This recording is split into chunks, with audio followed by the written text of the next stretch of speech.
Okay. That's weird.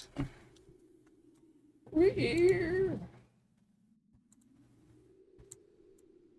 Really true. But the issue is not because capitalism doesn't work or free markets don't work or Because of the competition government. doesn't work. It's because the government's getting in the way. We just gotta get the government out of the way and let the markets be magical. Let's go. It's because of the bureaucratic state and the absolute control and regulation that the government has put on. Yes. So again, this is what Donald Trump is hacking away at right now. So I'm very bullish on the American economy and the ability for people who are making 50 grand, which is an awful lot of money, which by the way, if I had a flat tax, I wrote about this in my book, I would exempt people, say under 50. You can have some sort of buffer. Oh my God, what? You're just like recreating a shittier progressive tax rate. He's like, we should have a flat tax, but under 50K in income doesn't count. Okay, so we have 0% from this income to this income, and then 50K and more, we increase the tax rate. What do you call that system where when you earn more money, the taxes go up? You've just recreated a shittier, less progressive taxation system. Now I'm just waiting to say, and you know what? People who make over $1 million, maybe their flat tax can be 20%, okay? Maybe, you know. There, but they will have a chance to succeed. The Democrats have confused everybody to think that, oh my God, if you don't earn minimum wage at McDonald's, that somehow. Well, also, I would say whenever socialism has actually been tried, it doesn't work. It doesn't work. Can I talk a little bit? It's an ideal. I just want to talk a little bit about the hacking away of the state, because I know we're British and we get chances to talk. I know there's a lot of American viewers in the show. Yeah. I want to send a message. Why can I turn? We've had the government here that spent 14 years hacking away at the state, and my friends can't feed their kids. Okay, that's what happens. Literally. Hey, magnet ring. 20,000 deaths last year from childhood disease from underfed children. Well, I know. One example I would give you. One thing I would say, I remember when I bought my first house, I was 20, so we're talking nearly 40 years ago, and I bought it with two mates, and all you needed then to buy a reasonable place in London in the suburbs was you needed one parent to just act as a guarantor, not even put any money up, just a guarantor, and you would get 100% mortgage, right? They would just give you the money, the banks. When one of my sons, the first one to actually want to buy a property, and I was going to help him out, minimum 25% deposit, minimum, as a check. Minimum. Anything else? Minimum. Shocking to me. Minimum. We've gone from a place where anyone could afford to get a property, really. Once you got onto the working ladder, all right, diminishing size and geography, you could afford to buy your own home. Most people. I'm not talking about people. Minimum. But now you can even Minimum. from a pretty Minimum. background and life and earn good money, and it's still incredibly prohibitive. And most people are priced out of, in London certainly, of owning their own home. I find that very heartbreaking. Sure. Well, we also made banks that were too big to fail. We made them bigger, Yeah. right? I mean, that was what we did. We had a certain amount of banks, and then we made the banking system smaller in that there were less banks to work with. So then what happens? There's less competition. So less banks suddenly can compete to get There. your Those little slimes So fuck. mortgages go up on top But of I the would printing say in the also first this, Gary, about money itself, right? I've interviewed thousands of The people. fuck? 40 years of journalism, right? Thousands. I've interviewed some of the richest people Okay. ever.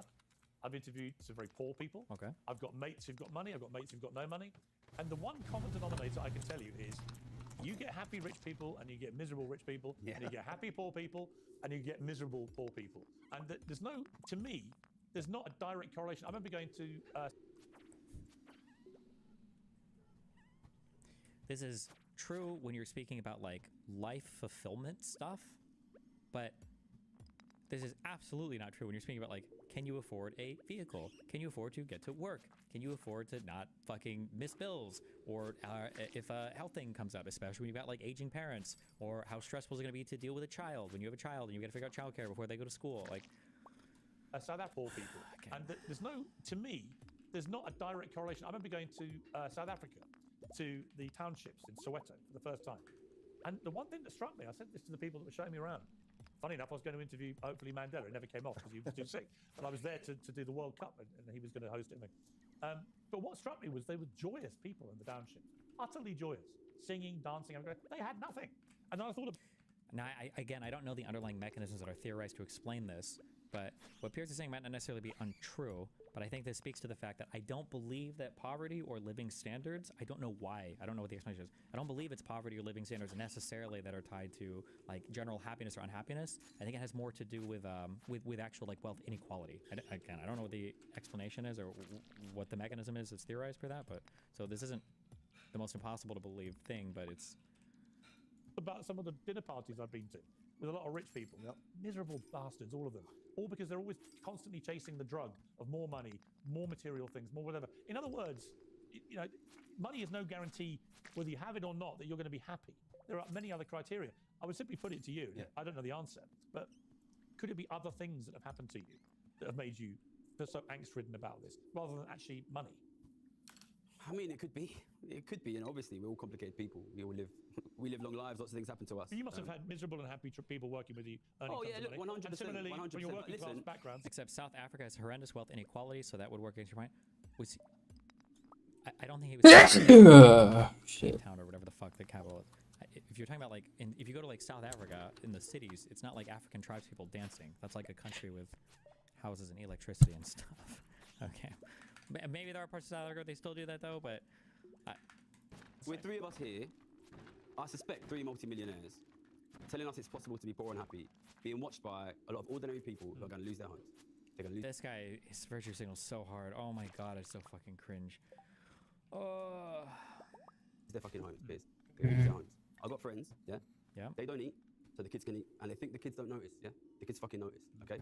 Look, you and I. No, there are we more, should there are not be more romantic- people. Why doesn't he help his friends? Are they really stupid? How much?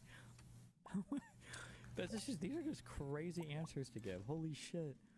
I don't know, man. More people on food stamps. I don't believe him. I don't think he's wealthy now, or he might be wealthy in that like his parents have a big trust fund for him. I don't think he grew up poor. Oh, true. I keep forgetting he's my bad. True. My bad. The kids fucking notice, okay? Look, you and I. No, there are we more, should there are not be more people on food stamps in this country, which is where you're so poor you have to literally queue up and get stamps Sure. for food, right? Which should never be happening in a country Just to like be ours. clear, I'm not telling anyone to be poor and happy. I want people to be as happy and fulfilled as they possibly can be. Thanks, What Dave. I'm talking about is creating the conditions that will allow people to live a life that they want to live did and it. work a Create job that conditions gives of the it- 50s. Well, no, Create so, the conditions of the 60s. So your solution, I completely disagree with, which is, let's just take more from those people. They have too much, and if we only give it to the government, which whether you're in this country or in my country, I think it's fairly obvious that most of our governments are completely Corrupt. Fraudulent There you and go. backwards and doing True. virtually nothing Dave, right. at who's this doing the point. taking? Who's doing the taking? Which group in our society is getting richer and which group is getting poorer? So again, who is doing the but you're- taking? Again, so I accept that the rich are getting Listen, richer I'm just and here the to poor protect are my getting people. poorer. I'm just here Chance to to protect my find people. use I think double what we're gems disagreeing about- worth disagreeing about is the solution. 30% more. Is get the government out of the way. Stop Well. spending. So you think the government should be much Listen, more let involved? me take you well, by a that's the hand and fundamental lead you through the difference streets of between- London. I'll show you something. But again, that's because your government clearly has done policies, it seems you both are in agreement on that hasn't created the conditions for economic prosperity. You might want to talk about importing people that you then They've had to been put on slashing the the dole. state. They've been and a whole slashing the bunch of- state for 14 years, boss. They slashed the state, they slashed the state, they slashed the So state. you think if the state and now my was friends' only- kids don't have no places to I go, they don't genuinely have no understand the local premise. So you think services, if the the state police was barely bigger, exist, things would be the better. hospitals aren't working, the schools are shutting down. So if only that system had more money, it would be better? Well, listen, I don't want the that's a system very to have Bernie money. I'll Sanders tell you what I argument. want. We I hear this want in the the States all the people. time. The system is corrupt Well, funny and enough, evil and all these if you things. take the It needs more money. If you take our health system, the NHS, Tony Blair, when he was Prime Minister, pumped billions more into the NHS and it barely touched the sides. He didn't deal with the problem of the infrastructure of the NHS. And that was a clear illustration of money, just pumping money into Yes. things is not necessarily the answer. Right? Okay, but who are we pumping money into? Well, you are absolutely right. I think we can all agree. We have all agreed. You're right. The rich are getting richer and the poor are getting poorer. So what do we do about this? I mean, there is a caveat. There is less child poverty now than there's ever been in the history of the recorded planet. People also, to make you also feel happy, people are living longer than they've ever done in history. They're living healthier because we're curing so many more diseases.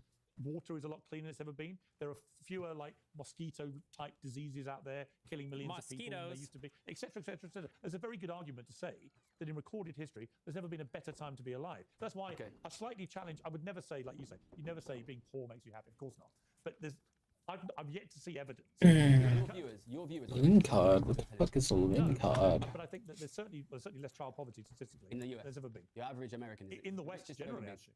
In the West, Oh, generally. your viewers can Ish, I guess. You don't think it's I want your viewers to ask themselves, do I feel the richest I've ever been?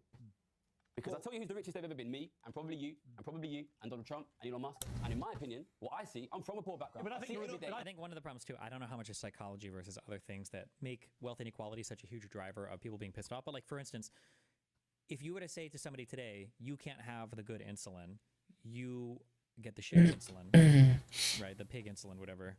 That person and everybody around them would feel fucking horrible. This is terrible. They can't afford the good stuff, the synthetic analogs, the time release. Like, holy shit, that's horrible. That person would probably psychologically feel worse than a person who just has type 2 diabetes, you know, like 150 years ago, who has no insulin, right?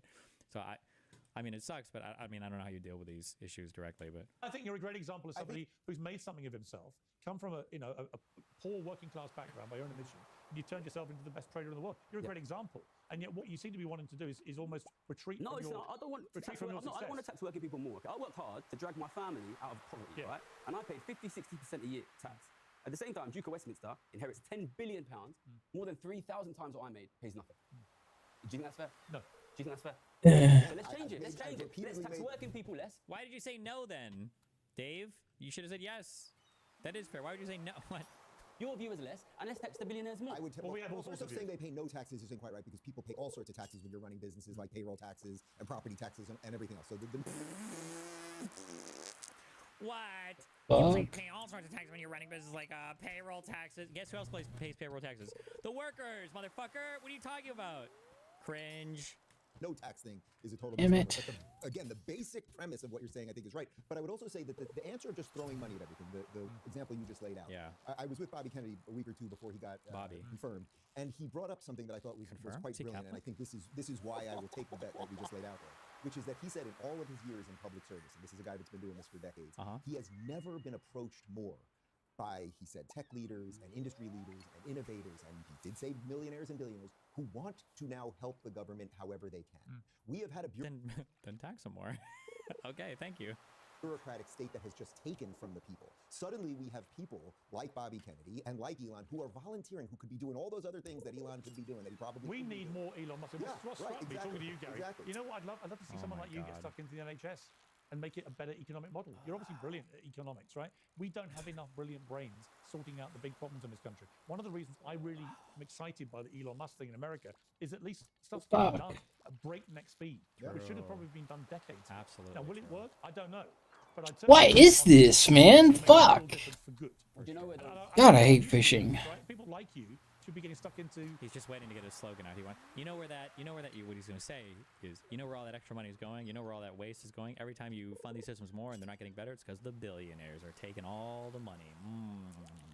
Issues like the NHS, Say big it. smart guys who can work it out. Joe's just saving $50 billion a day already. We're a month into this. Yeah. Listen, Already. 50 billion a day? What? 50 billion a day? 50 bill. That's our whole. We did it. It's over. 50 billion. It's 40. What are we? 45 days in? Am I doing my math wrong? Is that over $2 trillion? We did it. We saved the entire discretionary spending. Yes. Yes. On you to do Let's that. Right? People go. like you should be getting stuck into issues like the NHS, big smart guys who can work it out. Joe's just saving $50 billion a day already. That's amazing. Yes. We're a month into this Yeah. Listen, already. I would love to be getting stuck at the NHS. You know, if Keir Starmer's listening, Yeah. give me a call. I'm going to Listen, I've been to Oxford and I've been to London School of Economics. Do you want me to tell you where those brilliant minds are? I'll tell you right now, they're the best minds, the smartest young people Where in are this they? country in America. The city. They're sitting on trading floors, making $5 million a year, betting on the collapse of your society. Wow. Just like I was. All of the smart guys know. All of the smart guys know. The only difference is I'm the one who's fucking stupid enough to walk away to tell people. That's the only difference. Well, actually, brave. I don't think that makes you stupid. Oh my God. It's a warning sign we should all take very seriously because you obviously. Oh, understand God. what you've been there. I think the only quibble I have, and Dave has it, is about. how Jesus controlled Christ, I'm man. convinced that the way you think it can be. Will you resolved fucking is wily ass the fish? way we Fuck think. off. But we'll see, right? We'll see. The proof will be in the pudding. In the meantime, trading game like Gary Stevenson. I think we've heard enough to know it's probably a rollicking breed. Told us some great stories in it. So congratulations, #1 bestseller. That's another amazing achievement for a working class boy from Ilford. Thank you. You should be proud. I am. It's great to have you on the show. The IRS is the biggest collection agency in the world. That's why I can't play him.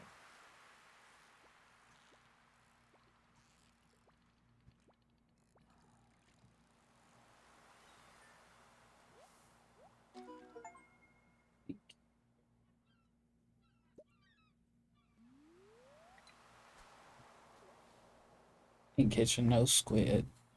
Wait, in the UK, you get a master's in 4 years? It's not like 4 + 2?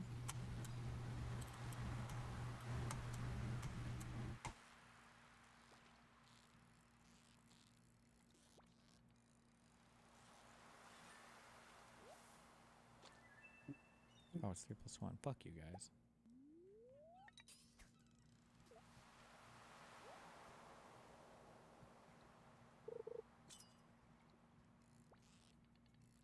Jesus.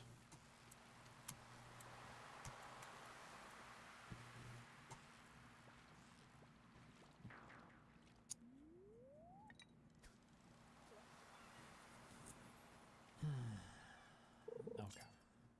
Let me see what other things I have open here.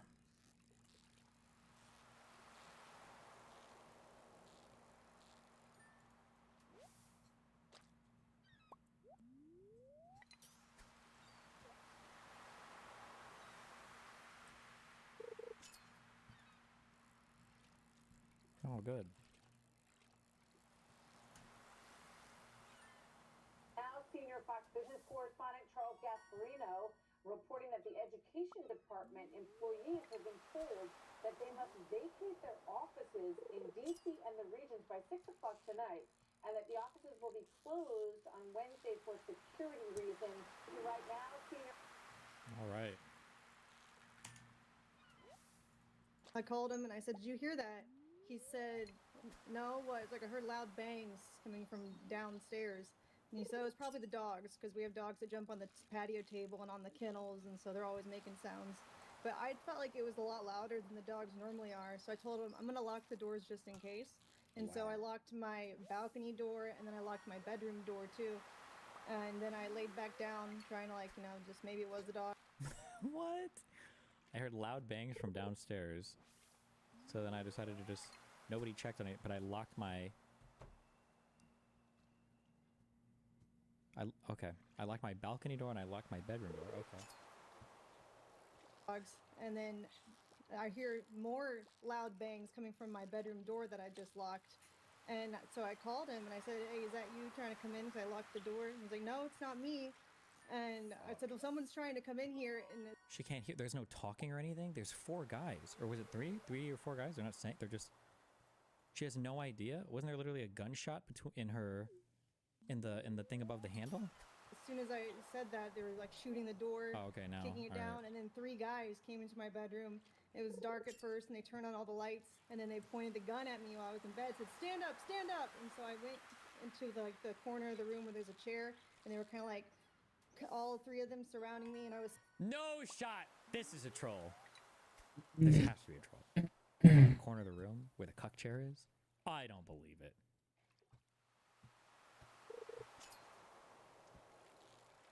Some incredibly bad takes from Destiny this evening. Do banks make money from mortgages? Someone with $1 million is not a millionaire.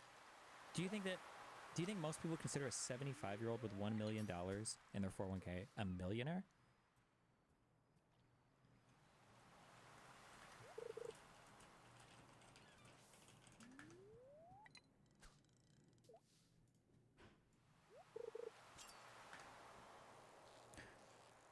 Okay.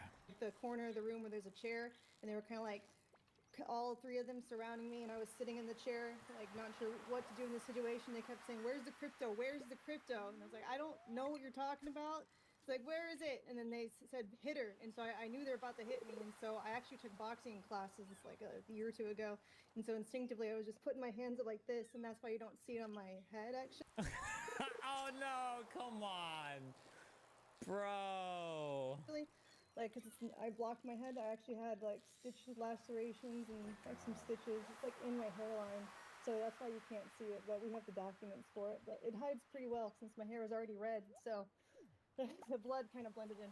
But I have like this part of my hand too, because my fists were like this, and so it was one guy on this side who hit my head at first, and then the other one had the gun pointed to my head, and they kept saying, "Where's the crypto?" And every time that I didn't, like, I guess, give it to them, I was like, "I don't know how to give that to you. It's digital." They hit me again from the other side. And so they hit me about 3 times. And I was just thinking, you know what? I'm just going to run and lead them to where crypto could be, because they're just going to keep hitting me if I don't. Right. And I might actually die. And so I was just said, "Oh, I know where it is. Hold on, I'll take you there. You can have all of it." And so I was leading them. I went downstairs and I went out to the driveway, and I just ran across to the lounge where he was. and I went up the Sounds like stairs, the bullshit. hotel stairs. They can't see him until they're already within line of sight, and he told me to get down, and so I like hugged the side of the wall, and he shot 3 bullets right past me, and shot the guys actually.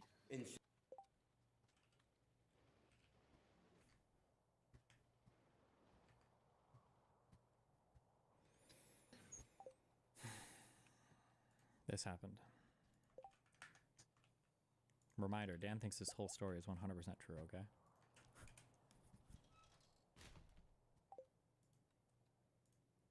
Brand new Tesla. Hi, I'm inside of my brand new Tesla I bought to support Elon Musk and Doge. Radical leftists are Marxist communists. They want to shut you down if you do not comply to them, if you're a threat to their corruption, their money, their special interest. You know, I could not access to my X this morning, the only free speech app in the whole world right now. So I'm gonna go buy some more Tesla stocks and support them whenever I can. We must win as the free people. What the fuck?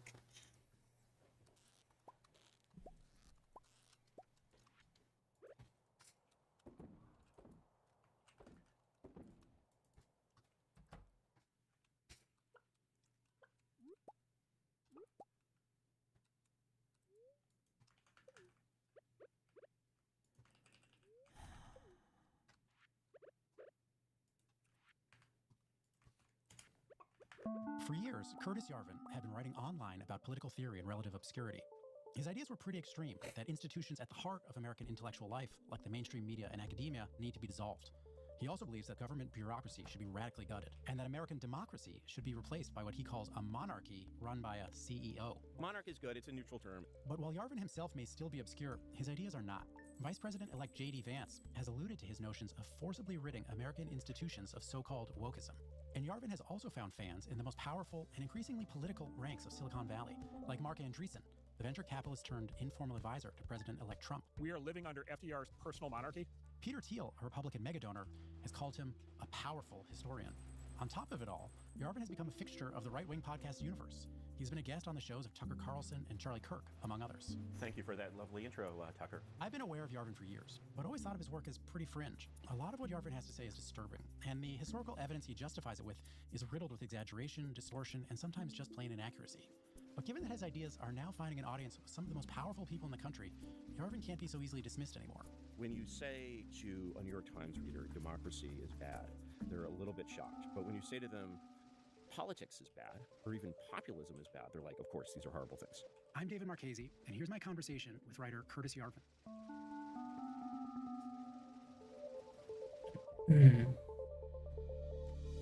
Fuck you. To my understanding, one of your central arguments is that, America needs to, I think the way you put it in the past is sort of get over our dictator phobia. That, American democracy is a sham, beyond fixing, and a monarch-style leader, or call it a CEO, or call it a dictator, like that's the way to go. So why is democracy so bad, and why would having a dictator solve the problem? Let me answer that in, I think, a way that will be relatively accessible to readers of the New York Times. You've probably heard of a man named Franklin Delano Roosevelt. Yes. And I do a speech sometimes where I'll just read the last 10 paragraphs of FDR's first inaugural address, in which FDR essentially says to the American people, hey, Congress, give me absolute power or I'll take it anyway. So, did FDR absolutely actually take that level of power? Yeah, he did. And so there's a great piece that I've sent to, some of the people that I know that are involved in the transition. Which is, there's all sorts of people milling around. Name one. Name one. Wow. Name one. Well, I definitely know Mark Andreessen, and so I sent this piece to Mark Andreessen. And it's an excerpt from the diary of Harold Ickes, who's FDR's Secretary of the Interior. And it's a little diary entry describing a cabinet meeting in 1933. And what happens in this cabinet meeting is that Francis Perkins, who's the Secretary of Labor, comes in to this meeting and is like, here, I have a list of the projects that we're going to do. takes this list, looks at the projects in New York, and it's like, this is crap, aren't you doing? Like, humiliates Francis Perkins in the Oval Office or wherever they're having their cabinet meeting. And then at the end of the thing, it's like everybody agrees that the bill will be fixed and then passed through Congress. This is just a picture of FDR acting like a CEO. And so, the question of, was FDR a dictator? What does it mean to be a dictator? What does this pejorative word mean? I don't know. What I know is that Americans of all stripes, Democrats, Republicans, and everyone, except for a few right-wing Republicans, basically revere FDR. And FDR ran the New Deal like a startup. So, as I understand it, the point you're trying to make is that we have had something like a dictator in the past in American history, and therefore it's not something to be afraid of now. Is that right? What we see in the sort of the course of, to kind of... I would have to, again, history that I haven't specifically studied. I just brought up his first inaugural address because I was curious. But it is funny that FDR is asking to be a dictator, but he's literally asking the Congress to grant him the authority to do so, no? It is to be hoped that the normal balance of executive and legislative authority may be wholly adequate to meet the unprecedented task before us. But it may be that an unprecedented demand and need for undelayed action may call for temporary departure from that normal balance of public procedure. I am prepared, under my constitutional duty, to recommend the measures that a stricken nation in the midst of a stricken world may require. These measures, or such other measures as the Congress may build out of its experience and wisdom, I shall seek, within my constitutional authority, to bring to speedy adoption. But in the event that the Congress shall fail to take one of these two courses, and in the event that the national emergency is still critical, I shall What not the fuck? evade Will you get out of my duty fucking way? that will then confront me. I shall ask the Congress for the one remaining instrument to meet the crisis, broad executive power to wage a war against the emergency, as great as the power given to me if we were in fact invaded by a foreign foe. Is he asking for a lot of power? Sure, but I feel like that What is our this? last Congress is dramatically different than what we see, we'll say, under Trump today, or maybe under a dictator, maybe. In a way, you could argue it is a little bit dictatorial, kind of, but... Look at the objective reality of power in the U.S. since the Revolution. You'll talk to people about the Articles of Confederation, and you're just like, name one thing that happened in America under the Articles of Confederation, and they can't, unless they're a professional historian. Next, you have the first constitutional period. Wait, what does that have to do with anything? Under a professional. Name one U.S. since the Revolution. You'll talk to people about the Articles of Confederation, and you're just like, name one thing that happened in America under the Articles of Confederation, and they can't, unless they're a professional historian. Next, you have... I might be retarded. Articles of Confederation didn't even last that long, no? Like a couple years? Was it longer than that? Maybe it was, I don't remember. I haven't studied this either. Was an agreement among 13 states, came into force in 81. And it was superseded, 8 years, by the U.S. Constitution. Okay. I don't know what the fuck happened between 81 and 89. Who cares? But okay. The first constitutional period with under George Washington. If you look at the administration of Washington, what you'll see is that basically what is established looks a lot like it looks so much like a startup that this guy Alexander Hamilton, who is recognizably a startup bro, is running the whole government. He's basically the Larry Page of this republic. He's nominally the secretary. I feel like I'm asking you, what did you have for breakfast? And you're saying, well, at the dawn of man, when cereals were first cultivated. I'm doing a Putin. What's so bad about democracy? All right. To make a long story short, whether you want to call Washington, Lincoln, and FDR dictators, this sort of opprobrious word, what they were was basically national CEOs. And they were running the government like a company from the top down. So why is democracy so bad? So it's not even... Hey, again, I wouldn't know enough to know, but I mean, that wouldn't be as surprising if it kind of like that, because also, the federal government was a lot smaller and simpler in tasks, right? Like, you probably didn't really need much in terms of running the government as you would today, where it's obviously the mandate of the government has expanded quite a bit, the federal government, and there's just way more people that the U.S. has now, right? So there's, that democracy is bad, it's just that it's very weak. And the fact that it's very weak is basically easily seen by the fact that very unpopular policies like mass immigration persist despite majorities being against them. So the question of basically, is democracy good or bad, is I think a secondary question to, is it what we actually have? When you say to a New York Times reader, democracy is bad, they're a little bit shocked. When you say to them, politics is bad, or even populism is bad, they're like, of course, these are horrible things. And so the thing is, when you basically want to be You named 2 periods where the U.S. was entering war. Sure. say democracy is not a good system of government, just bridge that immediately to saying populism is not a good system of government, and then you'll be like, yes, of course, like actually, policy and and law should be set by wise experts and people in the courts and lawyers and professors and so forth. Then you'll realize that what you're actually endorsing is aristocracy rather than democracy. Your ideas are ones that have been pointed to by people in real positions of power in the Republican Party. I think it's probably overstated the extent to which you and JD Vance are friends, but he has mentioned you by name publicly and referred to sort of de-wokeification ideas that sort of are very similar to yours. You've been on Michael Anton's podcast, and Michael Anton has been sort of tapped by Trump to be high up in the State Department, talking with him about how to install an American Caesar. Teal, a major Republican donor, is you're an interesting thinker, and so let's say people in actual positions of power said to you, Curtis, we're going to do the Curtis Yarvin thing. What are the steps that they would take to change American democracy into something like a monarchy? My honest answer would have to be it's not exactly time for that yet, because what I see happening in DC right now, nobody should be watching this panicking, thinking I'm about to be installed as America's secret dictator, and I don't think I'm even going to the inauguration. Were you invited? No. Why? Like, I'm an outsider, man. I'm an intellectual, and the actual ways in which my ideas get into circulation is actually mostly through the staffers and the kind of younger people who basically kind of swim in this very online kind of soup, and I think that's fine. I think that what's happening now in DC, to sort of distinguish my much more radical ideas from what's happening now, I would say that what's happening now is there's definitely an attempt to revive the White House as an executive organization, which sort of governs the executive branch. And the difficulty with that is if you go to Washington and say to anyone who's professionally involved in the business of Washington that Washington would work just fine or even better if there was no White House at all.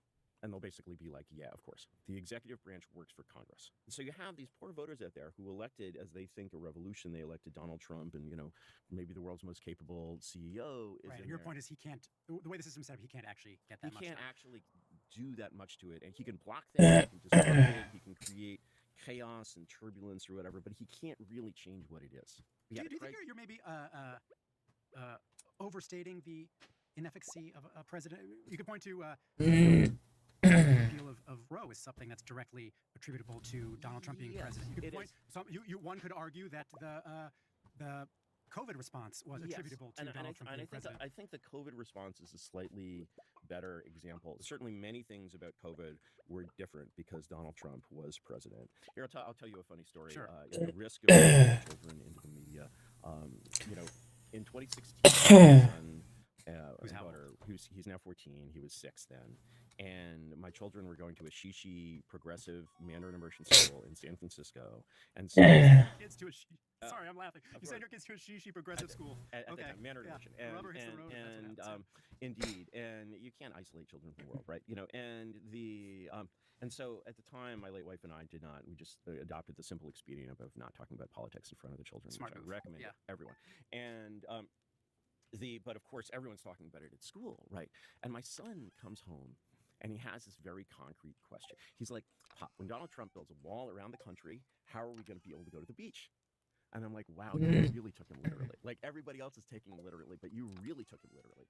And I was like, if you see anything in the real world around you over the next 4 years that changes as a result of this election, I'll be surprised. In one of your recent blog posts, I guess it's a newsletter, not a blog at this point, you referred to JD Vance as a normie. What do you mean? I would say that the thing that I admire about him, something that's really remarkable about him, fucking laugh, is that I think that he contains within it that Trump was president. Here, I'll tell you a funny story. Sure. At the risk of bringing my children into the media, in 2016, my son Who's how old? He's now 14. He was 6 then. And my children were going to a Shishi progressive Mandarin immersion school in San Francisco.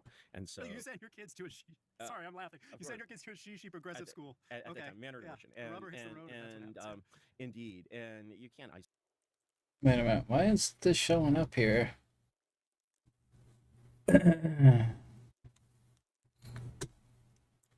Okay, hold on. I got some kind of bullshit. Display capture. That's not it. What the fuck?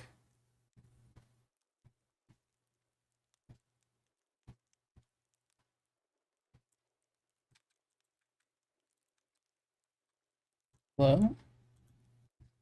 What is this fucking... Oh my god. This is not showing up. Browser?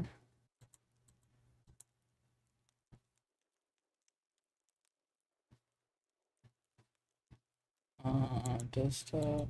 That's not it. Oh!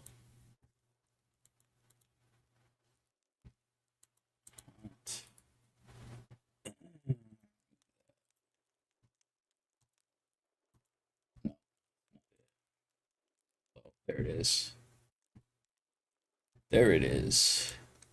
Isolate children from the world, right? You know, and I can see this fucking guy. At the time, my late wife and I did not. We just adopted the simple expedient of not talking about politics in front of the children, Smart which move. I recommend to everyone. And but of course, everyone's talking about it at school, right? And my son comes home.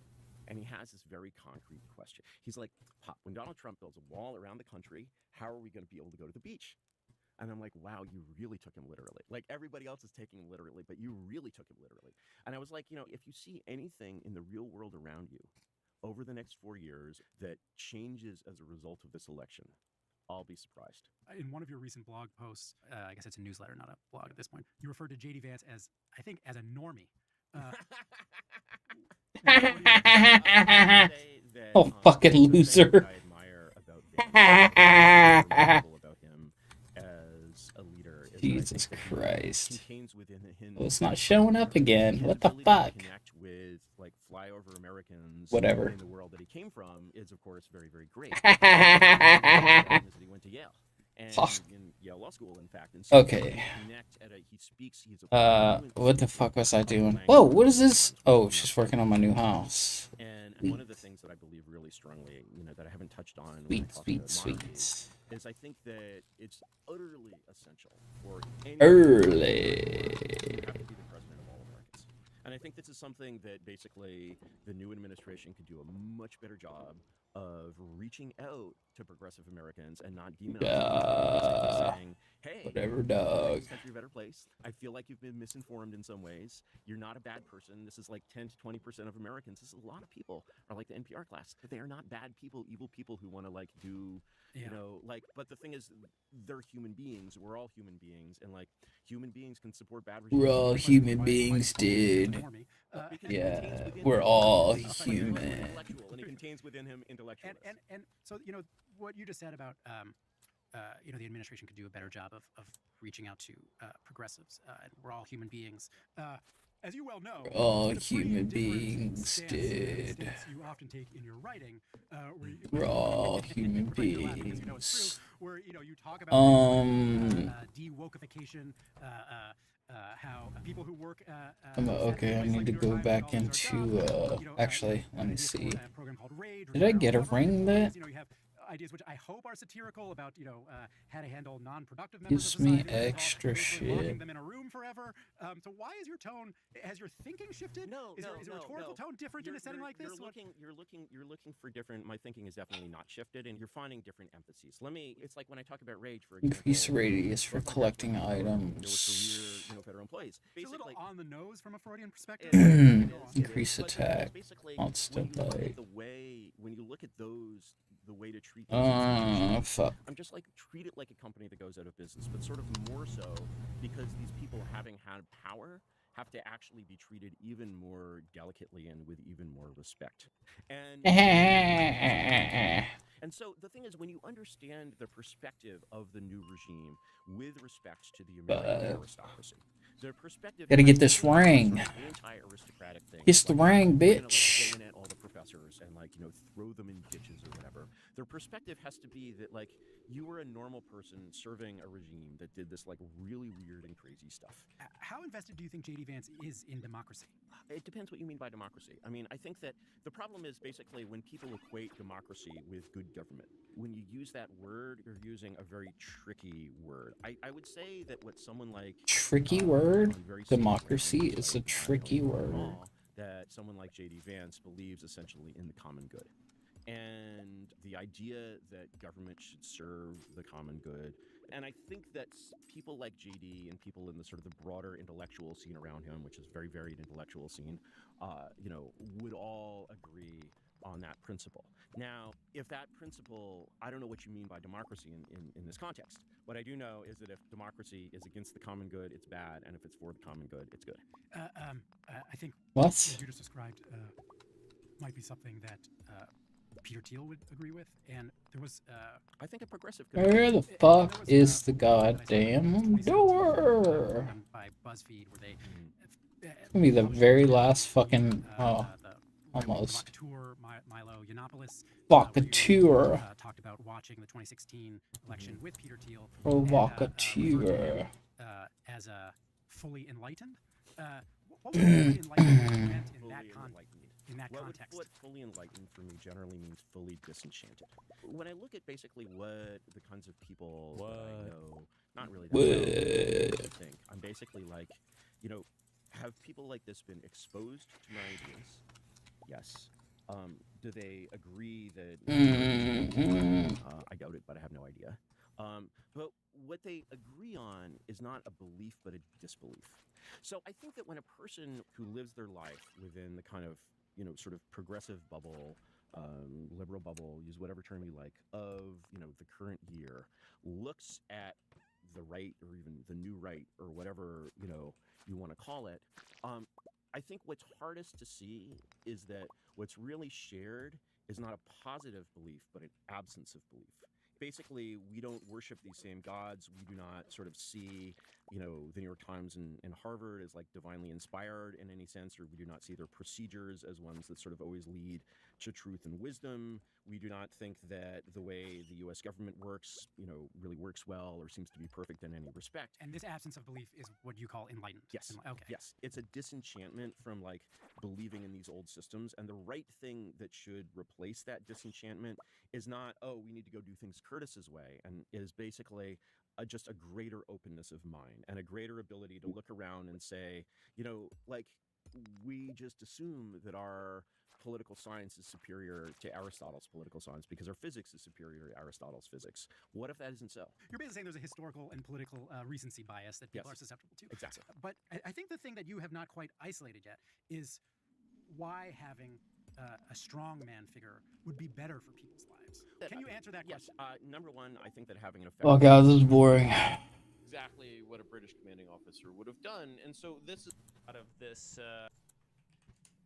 I do believe we are all the way live. What's Welcome this? to another episode of the Break the Rules. All the way I am live. your humble host, Lev Polyakov at LevPo on Twitter. And What? we are here once again with the Lev wonderful Polyakov? and the wonderful counterpoints we're going to be talking about. Since this is a very fateful day today, we are going to be talking about something related in a way to what was, by some accounts, experienced during that day, which is, would it be better for the United States to go full Julius Caesar, or rather Augustus Caesar, you know, since things kind of calmed down around his time, in order for a lot of this action between the two tribes to finally be settled down? Because I would have found utterly ridiculous of What? you know, your classic stereotype of your like Afghan like special forces unit, and the special is just the quality of the hashish they smoke, and they're all like standing around, you know, doing shit, and they have some poor American Doing shit. probably kill them all with his little finger in 15 minutes, and he's just standing around holding Yeah. you know, I wish you didn't smoke so much hash in the morning. You know, whereas you know, if they were actually under American command, you know, the American could have had them horsewhipped, and you know, which is exactly what a British commanding officer would have done. And so this is replicated across the whole structure of the puppetry on both military and civilian sides. The U.S. Embassy is not in any more. The fuck is any this more command motherfucker of talking about? Afghan economic policy than, you know, the U.S. military can order Afghan troops what to do. And so what you have is this thing that's actually this, you know, this vacuum of both worlds. authority. Worst of both worlds, vacuum of authority. And when the Taliban come in, at least as a government, at least somebody's in charge, at least, you know, thieves can have. Which is why it fell in 11 days. Yeah. The fuck did I find myself and, in? You know, so yeah, I like basically, I think that if an understanding of that does not reflect on our Western understanding of politics, I think there's something wrong there. Here's another story. Can I give you? I'll listen to the second story, but I do want to give you a counter. Oh shit! Okay, yeah. So keep a story in your mind because I am curious. But the modern historical counterexample is Ukraine. So for instance, this is oh god, millions of dollars. I'm sure there's plenty of Ukrainian higher ups who are getting boob jobs with that money. Blah blah blah. But at the same time. I think their wives are getting. What the fuck? Things in the Ukraine could have advanced farther than I thought. You know, I'm picturing like Nazis with the, you know, with the globo homo, which I say positively for the gay folk and audience. Exactly. So for instance, in Ukraine, I know that $1 billion is a lot of money to us, but if you look at the American, you know, general revenue, a few $1 trillion, this is relatively a small investment in degrading the power of a rival state. This is a relatively small investment compared to what we normally. What does a ruby ring do? Increase attack? I'm glad you put it that way, because that tone is increasing. I think I already have 2 of those. As the pretext that the purpose of the Ukrainian. Oh my god. Okay. Ukrainians who cares about humanitarianism? What? Exactly. And so, you know, humanitarianism always reveals this like unbelievably cold reptilian inside, which is basically ready to devastate a country and damn it, thousands of people for the result of this is shit. Tracksuited thieves instead of another one. Actually, the Western thieves were shoots. you know, only the real Slavs were the tracksuit. But where's you know, quick meme. Wasn't it kind of sad to see I didn't fucking get anything to eat. Zelensky showed up to like the White House or whatever, like wearing his army fatigues, and I was like, I'm more upset that he's not in like an Adidas black and white tracksuit. There's so many great. Zelensky was actually elected on a peace platform. He was actually elected to implement the Minsk Accords, which he did not do. And there are many great tapes of him, like basically laughing at these Ukrainian nationalists who just want to, like, you know, eat Russians alive or something. You know, he's an excellent, like, I really love the idea of electing a comedian. It seems to me to short circuit a lot of things. It's what we did when we elected Trump. He's Jewish, which is always a plus in my book, and he also doesn't speak Ukrainian, which is great. What? And I think he's learning. You know, Ukrainian is basically this like peasant language. It's like basically as if you made like Texan like the state language of Texas and came up with Texan orthography and like Texas Wikipedia, in which always said y'all. Okay, things like they're bad. I'm not. Yeah, you know. Did you hear actually the story about Scots Wikipedia? That it turned out that, you know, half of it was written by this teenager who didn't even know Scots and was just like sort of making it up the way you read the phonics. And, you know, imagine like a phonics Wikipedia. Right? Bitch. Wikipedia.org. You know, you can probably BBC. Again, you keep saying cool things like they're bad. But yeah, I mean, you know, I too. All right. War videos coming out of Ukraine. Honestly, though, I think the Syrian war. Get the fuck out of here. In terms of, like, war porn. Yeah, why do you call it the Ukraine, by the way, and not Ukraine? I call it the Ukraine because I spent the first 30 years of my life calling it the Ukraine, and I see no the reason Ukraine. To, I also say Bombay instead of Mumbai, like everyone else in Bombay, and I refuse to change the way I say a place in the world because it suits the diplomatic goals of the Washington Post. Did you ever heard of a country called Serbia? I found increased critical strike chance. Which I had no idea, which is that before World War I, in Western publications, you can see this if you look at engrams.google.com, the name Serbia is not used, it is spelled Servia. And when plucky little Serbia became our ally in the Great War, it was felt that Serbia was too servile in the name. That's the duration of negative effect. Regard, you know, this kind of shit with sort of great suspicion, and I tend to regard anyone who's basically like, well, in order to do this good thing, we're gonna, you know, kill 250,000 people and like devastate a large part of the country. Very reptilian. You know, okay, it's right. Yeah, so the thing is, let's leave the reptilian stuff to the reptiles. I mean, I sort of we got talking about this reptilian foreign policy of these like dictators or whatever, and then we're just like, wait, you know, apparently there's some reptiles. You know, so at the chance of forwarding the reptile agenda, okay, my the scales have been lifted from my eyes as far as the skepticism of the American empire. Okay, so I get it. It's a $65 trillion commercial empire. We use the guise of humanitarianism in order to kill people, but like, come by the shop and check out the new rods I'm selling. The best money can buy, and you can customize them with different kinds of tackle. That I think do require some level of like reverence. Oh God. So, for instance, if we were at the peak of the Roman Empire, immediately after I found this in a drawer somewhere. I thought you could use it. That's a good question. What? Does Curtis Jarvin have a tweet Okay, on whether thank the you. Gulf of Mexico or the Gulf of America? The Northern Territories and all that kind of stuff. Gulf of America. We're under a bunch of dictators. The dictators are kleptomaniac, nepotistic bastards who start civil wars every 30 years. The only way they're able to keep the peace is by launching wars against the Germans, blah, blah, blah. And you can have all the criticisms of the Rome at its peak, but you also have to concede, that it's also feeding a few million people and creating some of the most impressive technological and cultural works of that time. So that's the way that I view the American Empire, where you can concede all the seriousness, and you can concede the humanitarian. What is this? Is this Geodes? Policy and these little rhetorical games that disgust you. But then you also have to concede that there's like material. I don't want to say good because that's a loaded word, but material benefit that is derived even from plebeians such as yourself and I, who have plastics and cheap access to oil and technology and computers and microchips and books and the internet and all that kind of crap, where we are the beneficiaries of empire. So two things on that. One is that I think when people who chickens. Who's been Red Pill, bits of like Noam Chomsky out of my Gnome. And it's like when you see someone. It's like a Noam Chomsky. Like even your conception of American empire, I think owes a lot to that school of thought. I mean, it's slightly different. Essentially, when you look at America's power and you say empire, you're talking about the small amount of that exists in this world. And hard. My dick is hard power. That, and it's essentially. And it's a power both to. I'll just sleep again. This should be the third night, I think. Hassan is watching you right now. Bloop, bloop, bloop. Hey, my house. Why? Oh no, he's watching that stupid the video from the. Boop, boop, boop. Okay, this is boring. How do we fucking? Are you shitting me?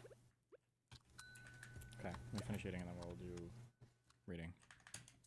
They're not getting. Put this there. Okay. Oh, was this the? This is the same video we watched earlier. Oh, I didn't know they had a panel at the end. Are they all on that panel at the end? Oh, they're not. Cringe. Oh wait. Hold up.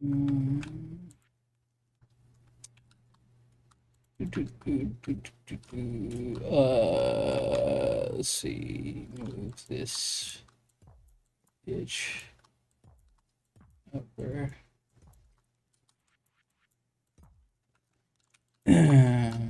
Here. Our best friend. Wait, why the fuck? Do I gotta have another one of these? Can I cook? Fried egg. Oh, I could cook. Very honored here to be joined once again on the okay, let me get some eggs. Among other superlatives I could list. Brianna, as always, thanks so much for being with us.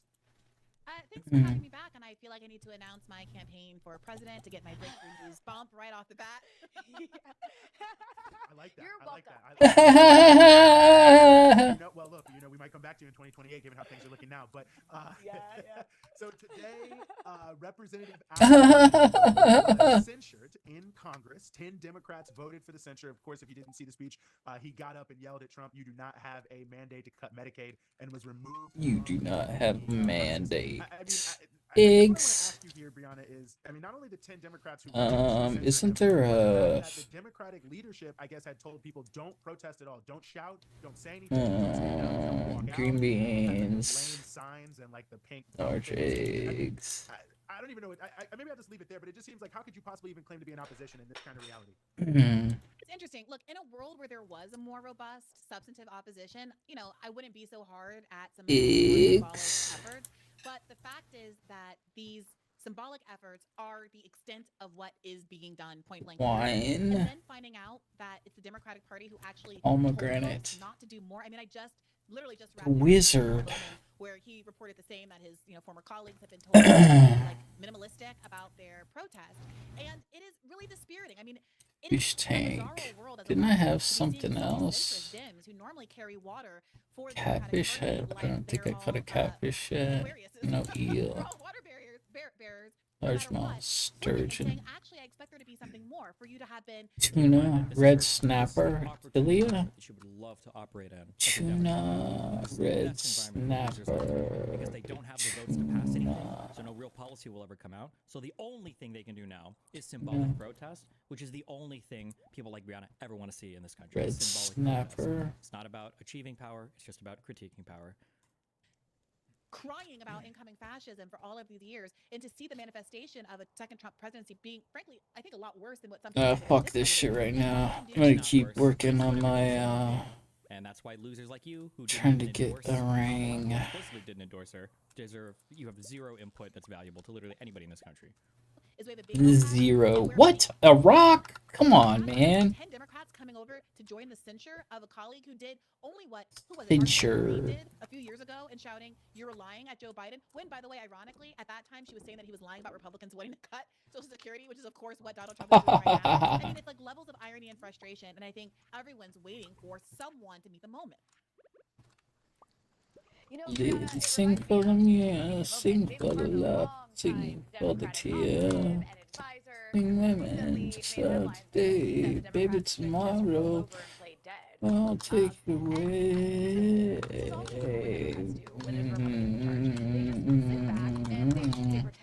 You shit. Semi-theatrical, like boring ways. Get these worms, dog. Promote as the possible saviors. Chicken statue.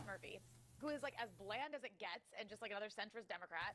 And then I think who was it who gave like a speech after the Trump's speech? I think it was Fucking chicken statue. Like what you call it, like a national security Democrat, like another one of those. Yeah. It's just okay. So like, what's going on here? I mean, part of me is like, oh, they're just really dumb and they don't know how to be opposition. But Yeah, put this. Can I not put this anywhere? What's the point in this? Bro, the donors. Oh, donate. Okay. What about that bear thing I got? Official response was that Bernie was sitting right there. Bernie, Oh, that's not it. It's the only one. Bear statue. They know how effective he is. They know how many people are turning out. Ooh, big bear. Across the country in red districts, and they still chose Slotkin. They know what they're doing. I mean, here's a Big bear statue. Cute. I'm sure everybody's seen it, but Politico covered the fact that there was this moderate Democrat consultant that got together in early February to discuss like plans for what's coming up next, and they're to do agenda items. Embrace patriotism, community, and traditional American imagery. So put more flags on things, I guess. That the Democrats should ban far left candidate questionnaires and refuse to participate in forms that create ideological purity tests. And this was the kicker. What the $12 donors are the broader electorate. The preferences you don't want them to align with are the corporate donors who I'm sure funded this oligarchy fest that was held in Loudoun County, Virginia, the wealthiest county of the entire country, where the lobbyists have settled. Oh, wait. There's a okay. I'm gonna turn this stupid thing into the deal and head back to the mines.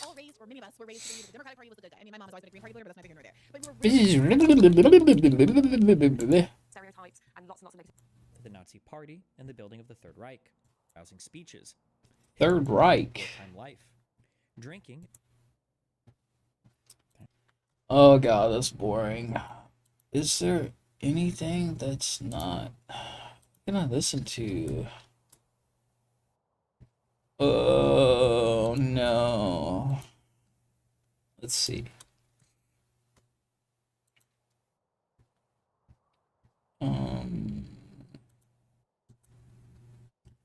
What is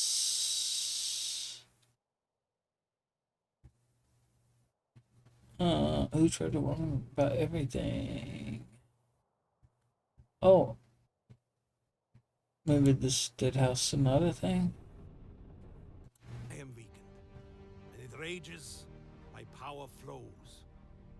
And yet, bound in the dreamless black of perpetual agony, a darker truth. Oh, that's just lore for the game.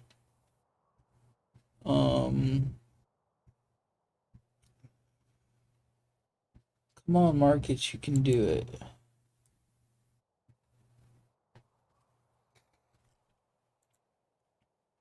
Markets.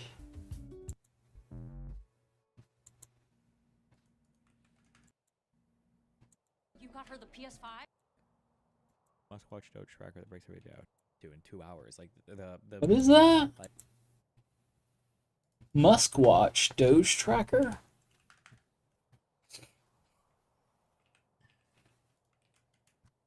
a number of people reach out and ask why it seems like the current administration has abandoned Ukraine and our commitment. Okay, why has it? First, the U.S. cuts off arms sales. Now they're restricting intelligence access to NATO. Now, it took me a while, but I did speak with some people with knowledge of the administration. I also spoke with some people in the intelligence community, people who are apolitical the way many of us intel guys are, because, when you work in intelligence, even as a contractor, you really can't be political. Give me something good this time, please. The best intelligence and the best analysis. What is with these stupid statues, decorations? Give me some weapons and armor. Fuck. Like when you work in the military, when you work in intelligence, Give me something cool. Like you can't talk about your opinions, blah, blah, blah. I hear this. It sounds like Decorations are not fucking cool. But I'm sure that like everybody knows or whatever, right? I've had so many people email me that apparently so many, dog. When you work in the military, when you work in the oh shit. Nobody talks about politics. It's just like it's considered like super faux pas. I don't know if anybody else has any different perspectives on that, but faux pas. Apparently, people just don't talk politics in these places, and you don't really know what people think or whatever. I guess maybe there might be an exception to that, but I've gotten so many different people from military and from intelligence services that have like emailed me saying more or less the same. So I think that's true. Oh yeah. Ooh. Get a lot of fucking iron here. I was in France, Poland, Romania, Germany. Well, Steal or whatever the fuck. Verizon as my cell provider, and every time data, my whole trip was $120 for 10 days. And if I had just used the Saley eSIM, I would have only paid $33 for the entire month. I mean, it's too late now, but I can tell you this, the next time I go to Europe, I'm going to use Saley. See, you download the Saley. Don't we want people to actively go against Trump? Isn't this harder? People don't speak about politics. The problem is you have to be really careful not to give the impression of impropriety. Remember, Peter Strzok was kicked Another wood mallet? Appearance of impropriety. Jesus. And people use that to attack the Mueller investigation Trump did by saying, oh, look, these, all these guys are out to get me because they hate me personally. When The fucking Peter deep Strzok state. texted, I think he was talking to somebody and on his phone he had texted like, oh, don't worry, like we wouldn't let somebody like Trump like take the office.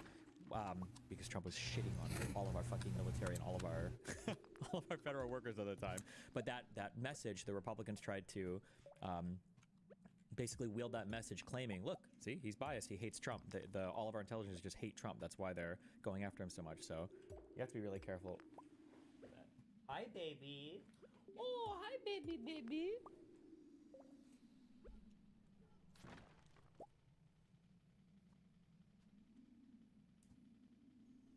Oh my god, where are all the fucking old dust bunnies? What the fuck? With the book we're reading, I think what stands out is a difference between 20th century and 21st century fascists. Fascists aren't nearly as violent. They talk a bunch of shit, but rarely do anything violent. That's true. I need to be so careful on my timelines. But I think there are a couple of huge differences. So for World War I, Germany just came out of a big war. I think that... Oh, fuck. This is so hard to quantify. Oh my god. Europe's relationship with violence is probably going to feel a lot different than America's relationship with violence, just because in Europe you're fighting oftentimes like on your territory, or like people are going to war and coming back in countries that you. Oh my god, bullshit. Fucking boobs. Like, the violence in the war and everything is so much more, like in your face, I would imagine, and obviously there was a lot more conflict and violence. So the society out of World War I, and then for Germans in particular, there was that you've got so much going on after the war, right? Your parts of the territory have literally been stripped from. Oh god, Germany. I fucking hate these goddamn Part of bats. Germany was considered the Rhineland. Like I know you had that cut up where Prussia was in order to give Poland access to is it the North Sea? I don't know what's up there north of Germany. For a while, the French came in. Was this supposed to get the ring from a drop, or basically extracted from them as they could to pay off the war reparation shit? Fighters Guild thing? Fuck. The inflation I'm gonna have to go started, check that shit. like the hyperinflation, and that was like super duper bad. So I mean, there were a lot. The conditions in What's this? World War I Germany were really, really brutal for a variety of Jeez. reasons. Like we read that one passage where a guy would go to buy a coffee in the morning, and he would pay for it. You have to pay for the coffee right as you got it, because if you wait to pay until afterwards, it might be like 3 times more expensive. Christ!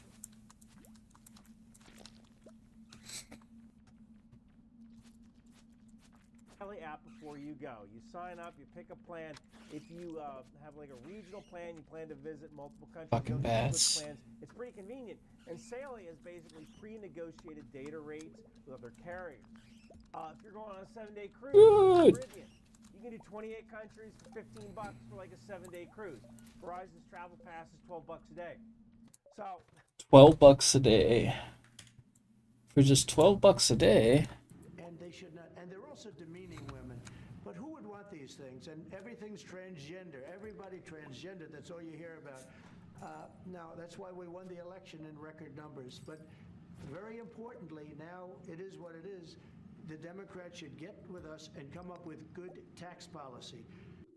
Good tax policies. Too vocal and let the Republicans make themselves look bad. What do you think about this? I thought it was a bad idea. I still kind of think it's a bad idea, but it might be a good idea. I don't know. I guess I can understand maybe the thinking. Warning, motherfuckers. If it is the case, like, I mean, it's back to that old adage. If it's the economy, stupid.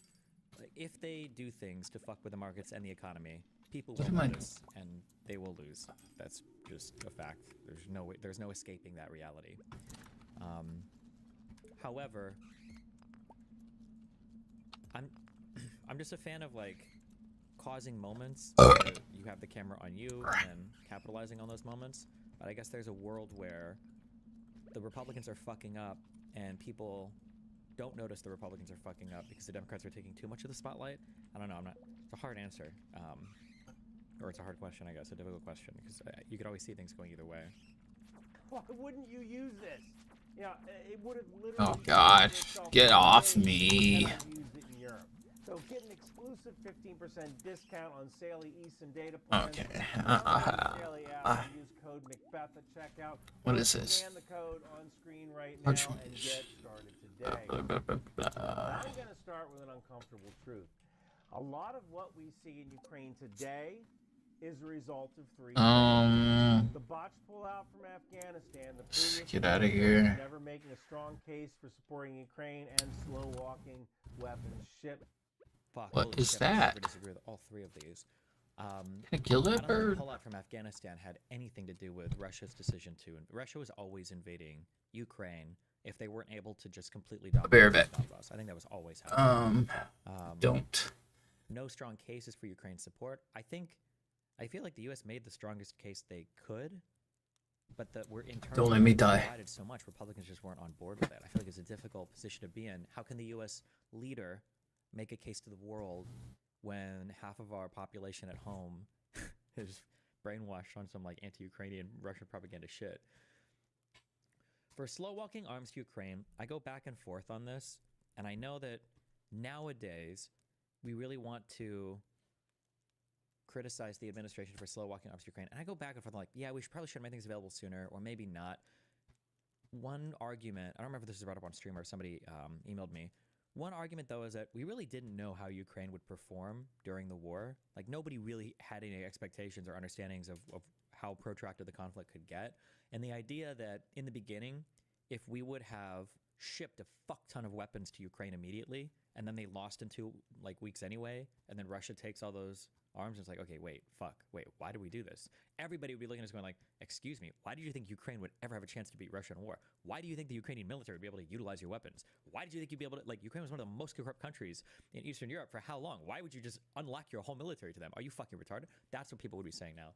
So I'm sympathetic to waiting a little bit, just to see how they could use them. Although I do agree at some points it became very cucked. Not allowing them to strike into Russian territory, for instance, was fucking retarded, I think, but yeah. And you can like that or not. You can threaten to unsubscribe. I've heard it all. I'm just a messenger. And the truth is that I'm going to talk to you the same way I talk to my clients who pay me money to say this stuff. I've had clients Thanks, guys. I didn't die. writing the checks. So here's the hard truth. There is no reason why why we should have left Afghanistan. I know people love to scream endless No on reason. Afghanistan. In the 17 months Let's before get in the this Russians big old said bed. zero combat deaths.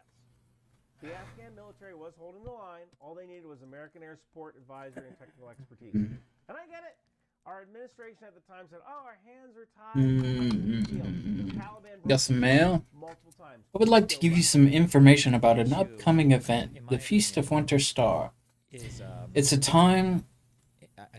We shut the fuck up. It's a time for the community to come together and think back on all the good fortunes we've had this year.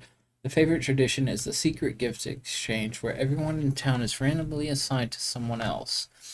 On the day of the festival, everyone brings a gift for their secret friend and surprises them with something special. This year, your secret friend is Lewis. Don't tell anyone. The feast will take place on the 25th from 9 a.m. to 2 p.m. at the town square. See you there. Mayor Lewis. Oh, fuck. My secret friend is the fucking mayor. Good job. Know what he likes. Let's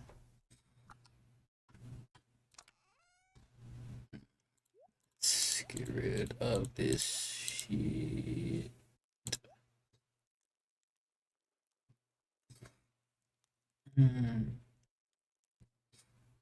I feeling let's sell some of this stuff.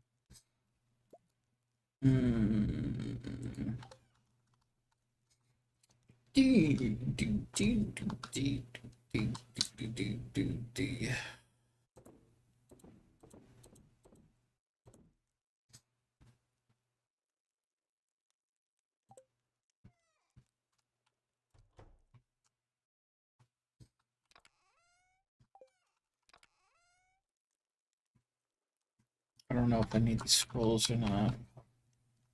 Probably don't. What?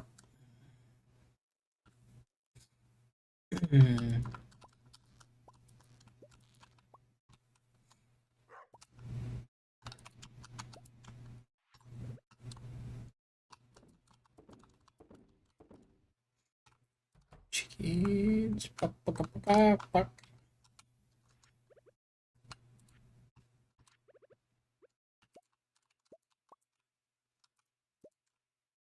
Buck, buck, buck. How do you sell?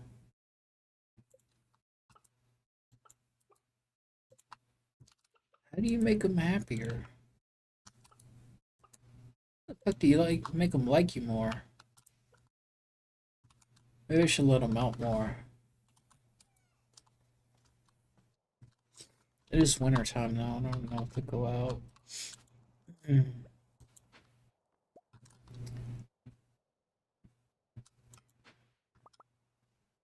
Chicken statue. What?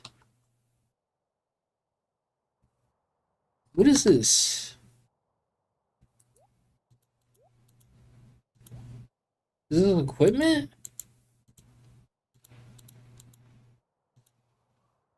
Book. Gain defense +1.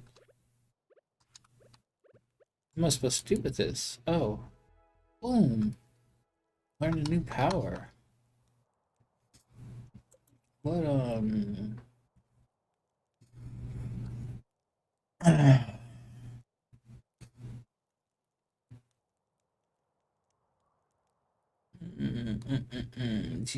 Dwarvish. I need to figure out these other powers. What is this?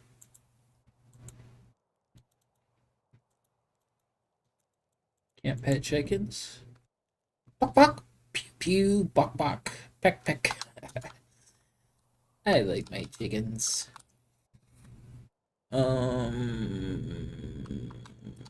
Okay, I guess we go back into the fucking mines.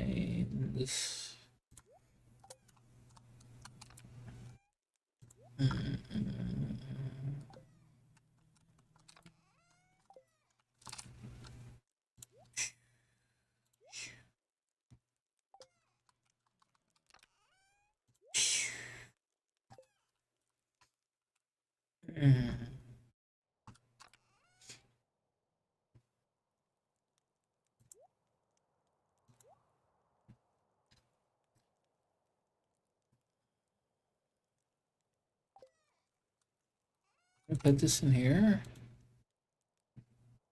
Okay. I wonder if I get very much money for this. Probably not, huh?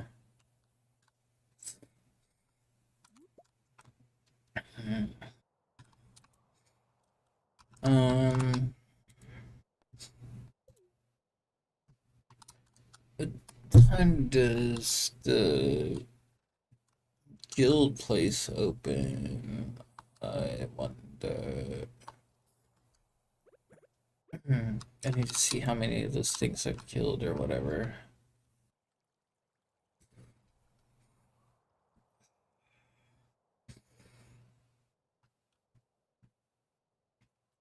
The Lollipop Guild. Oh, yeah. We were listening to this. We just didn't have a clear goal in Afghanistan. I think that was always the problem. Like, okay, you don't want to leave Afghanistan because you think it's a better government than the Taliban. Sure, maybe, but that wasn't the original mission in Afghanistan. And I don't know if anybody really had a clear idea of what the mission in Afghanistan even was. Was the goal to make it a mini democracy or a democratic country in the Middle East with indefinite support from the was that really truly the goal? Forever and ever. Everybody would have been on board with that. I don't know if even our own military. Oh my god, my allergies are killing me.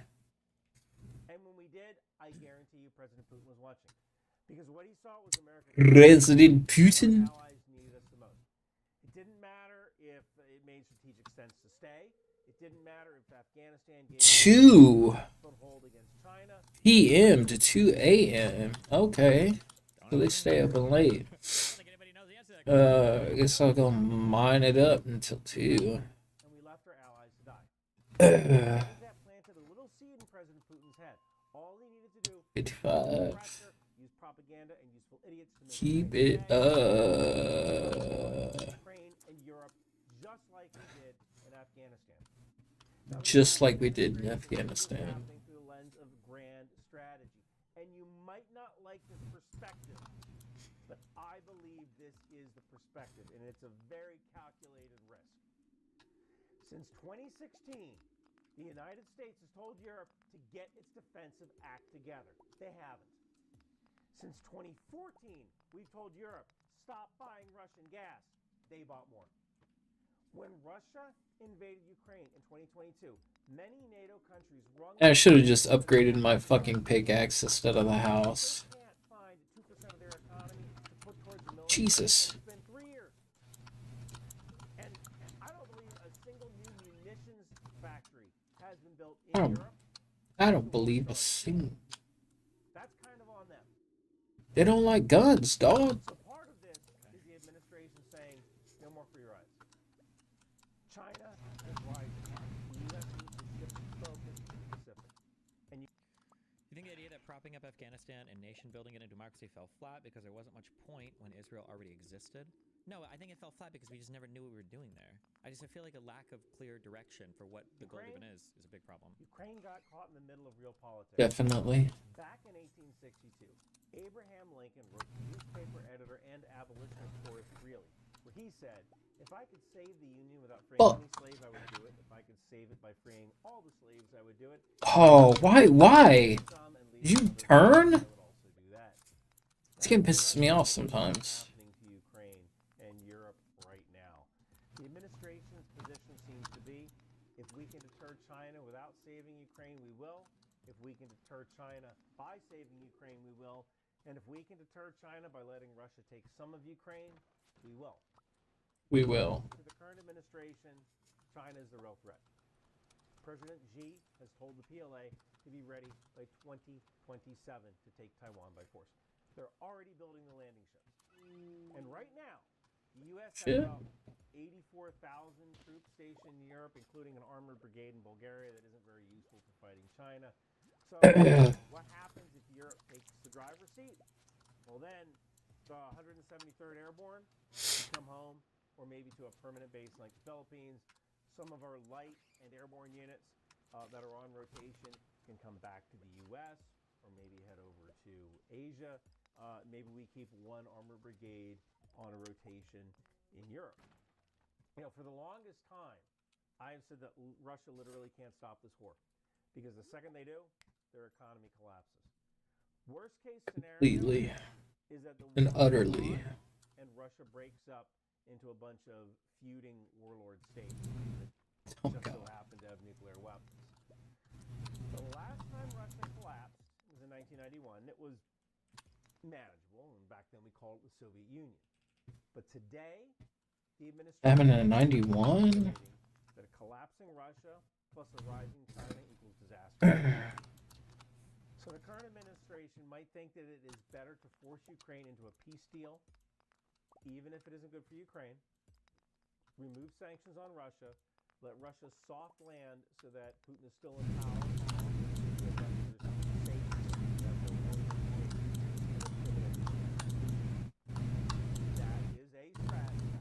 Where the hell is the door?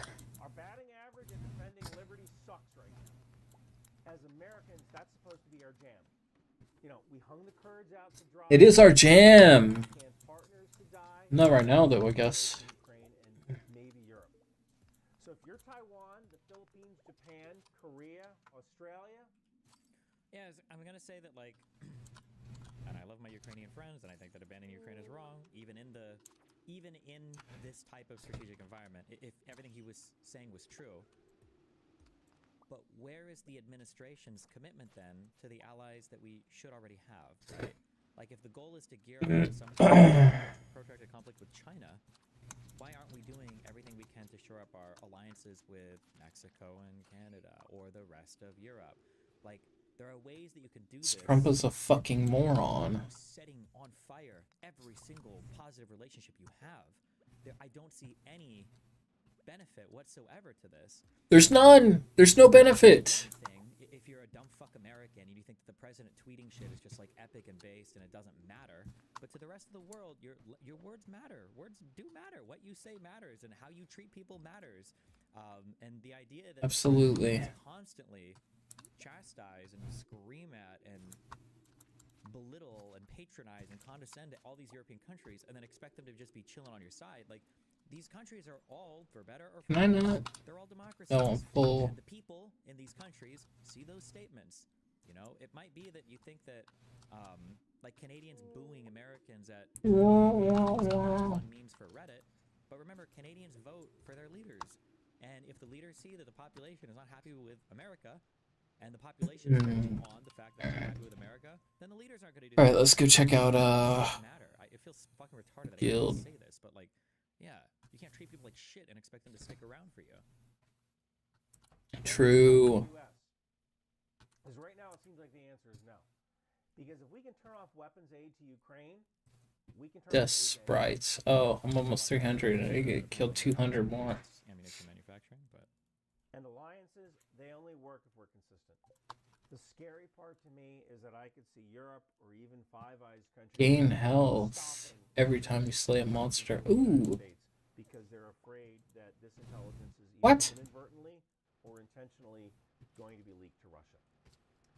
And it's scary. Vampire Rain goes with the sword pretty good, probably. To get information for us from people who won't necessarily give it to us. The other issue here is weapon systems are. I can stay my ass healed. They get cheaper when large orders are placed. Item recovery. Order weapon systems from the United States. I guess. Keep the production lines open when Beamer. we purchase our weapons. But if we break that trust, if we threaten to turn orders off on a whim, why would anyone ever buy weapon systems from us again? Lava. This is one Katana. of the this is why I don't even have these conversations because conservatives don't even defend Trump policy, so it feels like a weird waste of time because I don't even know who I'm arguing with. But like, let's say that Trump really truly did Space want to bring boost. manufacturing back to America. Okay, everybody knows my position on this. It's fucking stupid. But let's say that he really did want to do that. There are effective ways to do that, and there are stupid ways to do that, right? An effective Master way slingshot. with a real, actual, bilateral Explosive trade agreement ammo. with another country, or with multilateral trade agreements establishing that manufacturing will be back in America, or Just one for 300? That's a lot. includes permanent tariffs that would protect manufacturing Yeah. in America, or at least the kind that maybe Canada had with certain quotas being met. These would be things that would lead to an 10,000 increase ring. in investment in manufacturing in the United States. Even if I think that's stupid, that would work. But the tariff on and off, I don't understand how cancerous uncertainty is in a business environment, in any environment. Nobody wants uncertainty. It's so bad. It's such a horrible thing for everybody. Like, True. thinking that people are going to bring manufacturing back to the United States. Who the fuck would invest hundreds of billions of dollars in a country that might turn on or off tariffs on the whim of whoever the U.S. president is during the same U.S. presidency, right? What is this? It's such a stupid approach. Even if you wanted to protect local industry, House plant. it's such a stupid way to do it. Hurts the U.S. and the defense industry. It also makes our weapon systems more expensive in the long run. And ultimately, we build less stuff. The United States is at a crossroads.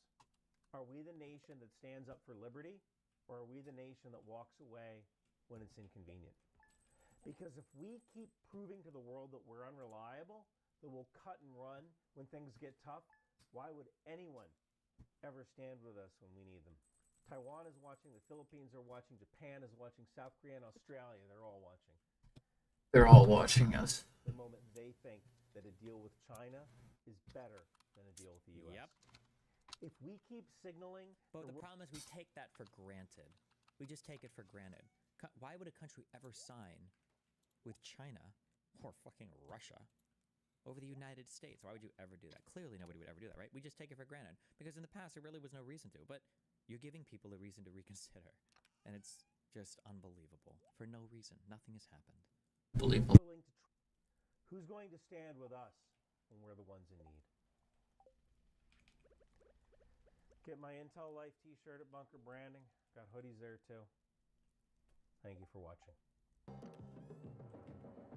In a world where fashion meets firepower, where style becomes strategy, it's time to gear up for the ultimate mission with Bunker Branding. Introducing the Rock Out with Your Chalk Out t-shirt. God, I'm fucking rock out with your chalk out. I understand the 30% tariffs on dairies thing is kind of true. Somehow, I think it might not be as much of a deal as Trump says. Why is the 30% tariffs on dairies is much less?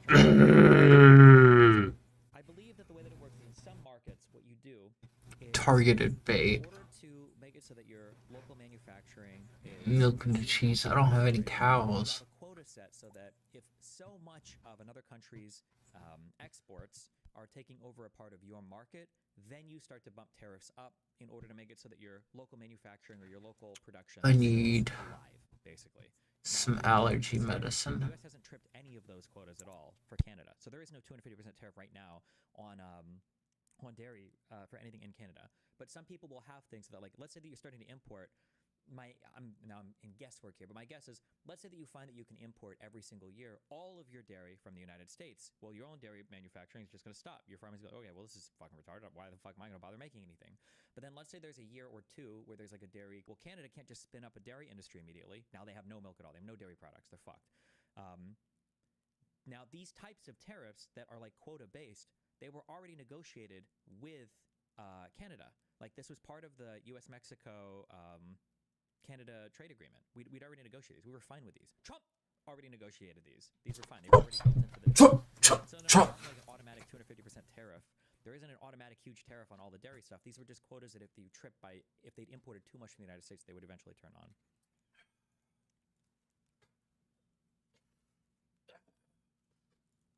Jesus. Fucking dying. Can we put shit in the refrigerator? Oh, I can't put shit in the refrigerator. True defender of the seas, we present Department of the Boat. Sail with honor and show your allegiance to the world's mightiest maritime force. With these shirts, hoodies, and stickers, along with the and drone warfare. These aren't just shirts, they're statements. What is this for? Unity and style. Get yours at Fucker Branding today. Wait, oh, that's not what I wanted. There we go.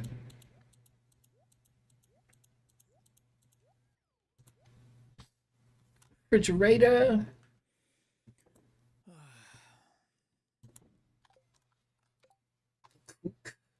Somebody asked me, is this about thing about BLM true? How do I learn, oh, shit. Ooh. Milk, sugar, sardines, hash browns, hamburgers. Okay, okay. Mining, cave carrot, sugar, and milk. Interesting. Wait, am I crazy? I need to keep killing those dust things though, so I can get that ring. Oh, thanks. You mean exports from Canada? I don't know what imports from Canada means.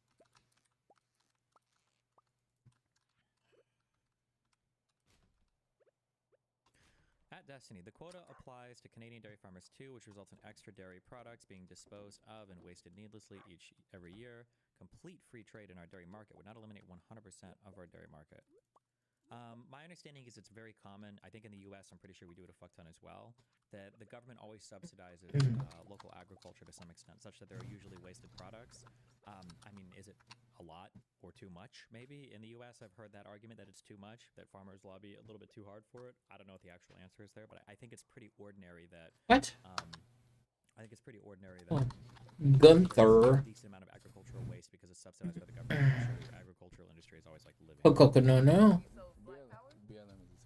Give me the coconut. Oh fuck, I don't know. I don't know where the fuck do you get coconut? They had bought mansions, and you probably wouldn't know anything about it because you don't care about black people. Ooh.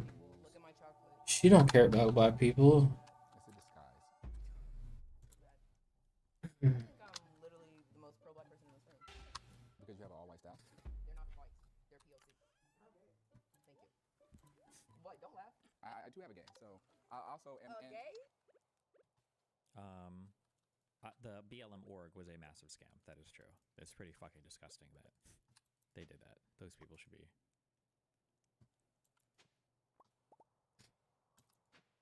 Worms. Nothing. There should be what?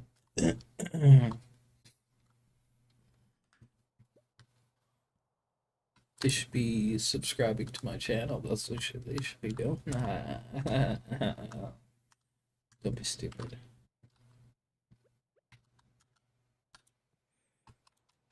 I'm gonna buy a Tesla. Whoa! Does Tesla do its own in-house financing? What if we got like 10,000 people to finance Teslas and all of us to default on it? Based.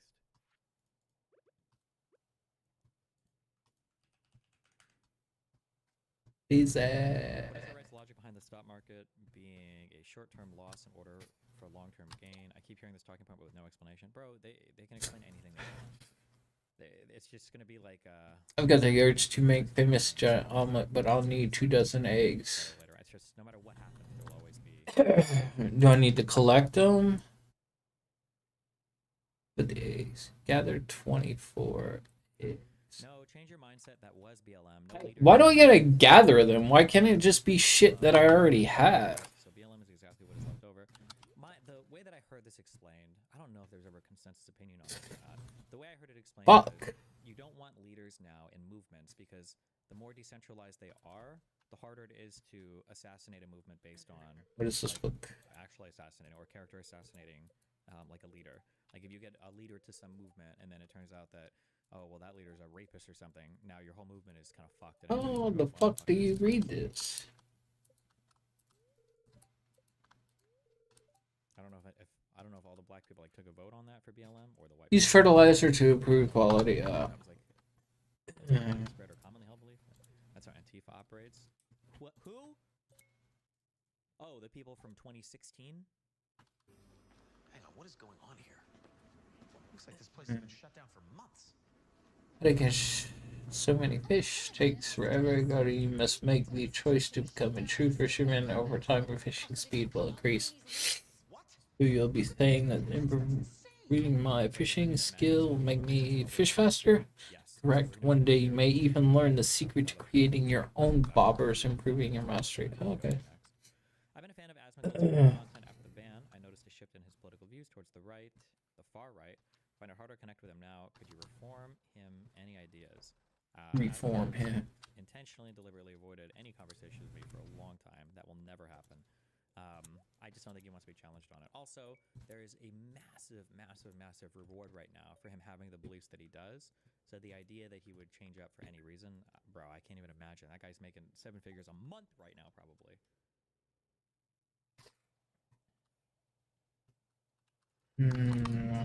What?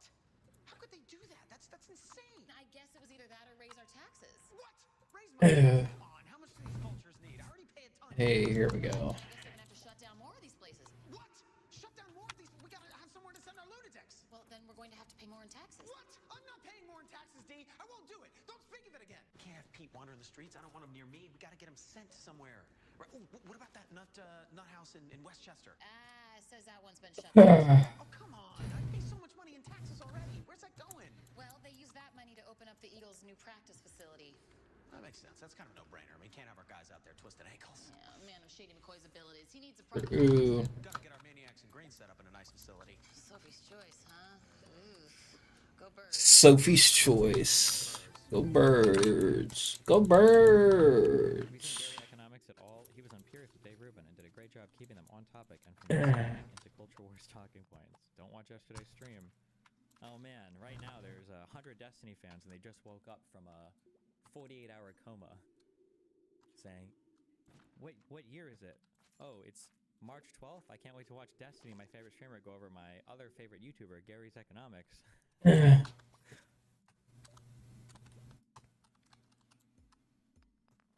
Yeah, that guy's a fraud. How accurate it is since the Eagles are going to the White House now. I hear so much, this was talk in Omaha, and there was some other city, I don't know why, but or maybe just from Omaha talk, but bro, if you've ever lived in a city that has a professional game stadium in it for like football or baseball or whatever, oh my god, those are some of your fiercest fucking local politics. Fiercest. And the teams are shameless. Oh my god, come on.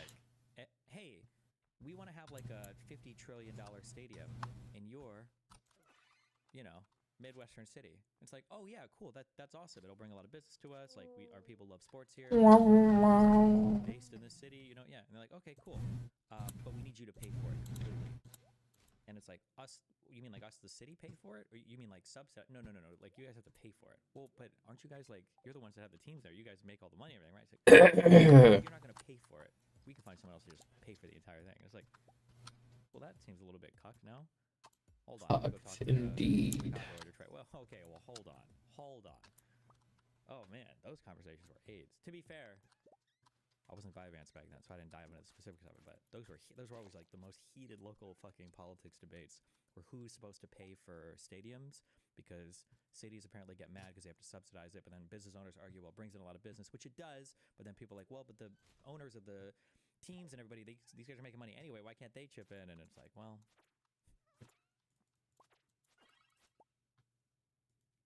I've been seeing Hassan fans and LSF trying to be revisionist and try to claim that Hassan supported Kamala during the election and told his fans to vote for her. Really? In what threads? Yeah, that didn't happen.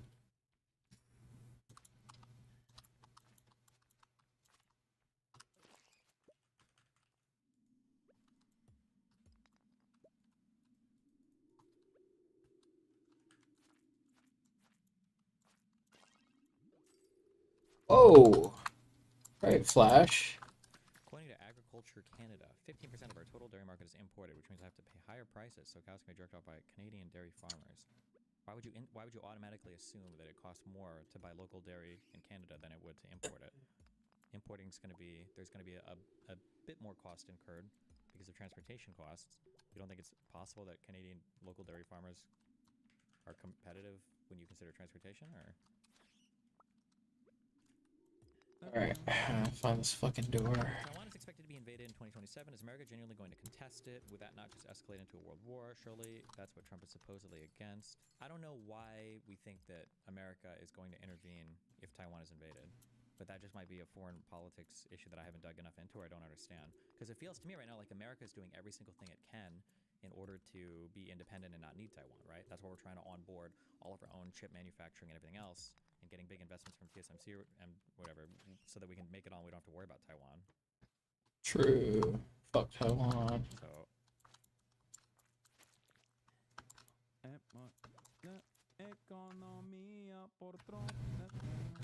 Did I forget the president? No, I did not forget the president. I voted for the president. I'm just not telling you who I voted for.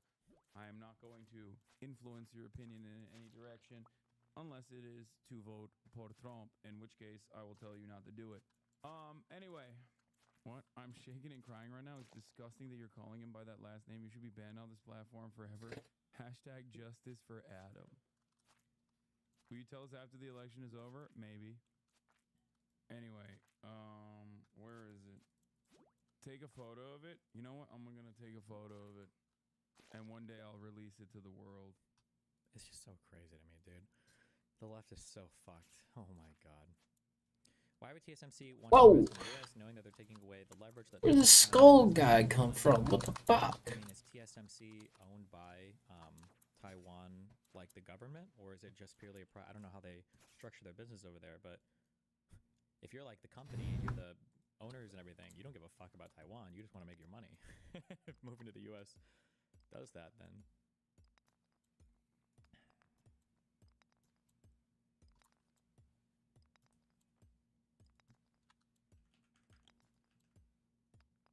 They should just build a fuckload of stairs and just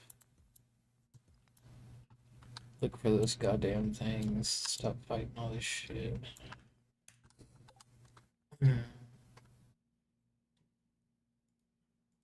What do I need clay for? They're running. God, he's so cringe. He's like such a cringe loser. I would pay Cringe fucklord. $1 million to send this dude to go and fight in Yemen, and then all of us would volunteer for the Navy. Holy shit, he's such a cringe. Destiny has for almost 5 years just obsessively talked about Hassan on his channel. He's made video after video about him. The frequency of these videos increased after Destiny was banned from Twitch. In the span of time since then, he has uploaded almost 80 videos about Hassan out of a total of like 450 videos. So that's at least 1/5 of his working life. That is fucking crazy. I've only uploaded 450 videos in the last 3 years? Is there a way to look? I feel like, doesn't my channel generally upload 1 video per day? I should have over 700, I would imagine. I don't know if there's a way to look it up. Oh, it's... Oh, and I've got 3 different channels. I wonder if he's drawing from my Last Night on Destiny channel, too. Talks about Hassan out of a total of like 450 videos. So that's at least 1/5 of his working life. That is fucking crazy. 80 videos that directly mention me in the fucking title or thumbnail. Holy fuck! These motherfuckers have the audacity to say I'm rent-free, bro. What the fuck? It's politics, bro! You have 3.2 thousand videos on your main... Yeah, but since I got banned from Twitch, which was like 3 years ago, you're one of the largest political streamers on Twitch! Yeah, no shit, I'm gonna be fucking talking about you, but I'm talking about your politics, not your fucking personal life. Jesus. I probably got a lot of Jesus. now as well. Yeah, no shit, Sherlock. Jesus. Jesus. Bro, my own parents don't love me and think about me this much. Holy fuck, dude. Oh shit, I better get back to the Oh, he still believes that one, by the way. This video probably literally had to do with him believing in that Al-Ali hospital being bombed by the IDF, which it wasn't, which Hassan to this day maintains that it was, and the Arab version of Wikipedia says it was as well. Yeah, no shit. These are big political fucking topics. All that remains from this commentary is the fucking ad revenue that he generated. That was the only interest he had in fucking Israel Palestine, was to find an opportunity to be like, fuck Hassan. Fuck on. What? It's just such a wild anything to avoid addressing any of the actual problems. Like, Hassan is a drama streamer. You understand that, right? He doesn't even do politics, or at least when he talks about me, he doesn't do politics. Like, you can respond with substance to any of the points I bring up, or you can just not respond at all. But to do the weird, like, oh, he's obsessed with me, like you're fucking TMZ, fucking... Man, this take 99 stones? Fuck. That's why so many people fucking left this community after October 7th. Only to return later. And be like, okay, my bad. Quietly coming back. Like, okay, maybe because I'm fucking finally realizing that maybe the things you said about Israel is not incorrect. What is this? You don't know the half of it? If you only knew how he mentions you daily? Bro, this guy calls me fucking divorce Selly, sex pestity, DDGG, like, what the fuck? What the fuck is this? Oh, this is a way to track, like, search Hassan, upload date descending. This is virtually every video that This guy's like trolling through my YouTube, trying to figure out everything. Jesus Christ! Pushing me in? Holy fuck! How many times a day is he mentioning me? Meow. This guy should be fucking worrying about his own sex charges. Okay. Like, holy shit! Anything to avoid responding to actual stuff. Oh my god, he's an actual drama streamer. Well, keep farming, little bro. Bizkip checks into the market bloodbath. Wait, why was I linked this? Why can't I? Oh, for the rewriters. Hassan did say to vote for Kamala, though. He literally voted for her on stream. He voted on stream, but he wouldn't tell his viewers who he voted for. Nice. He actively mobilized the viewers against him. Reporting his chat is full of maggots saying fuck Biden, fuck Harris, with Pepe through. Ooh, rip. Rip. Wait, this guy's...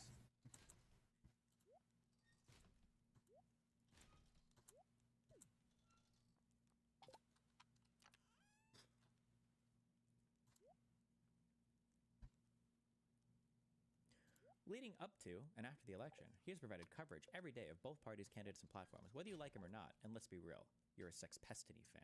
Behave. Let's be real, busy. Alright. Coming to their own conclusion on who to vote for. Why would you ever...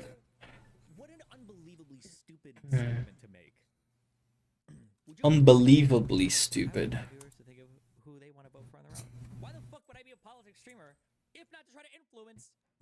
I'm called an influencer. That's our jobs. We're influencers. Why would we not want to influence them to vote for the people that we think are important to vote for?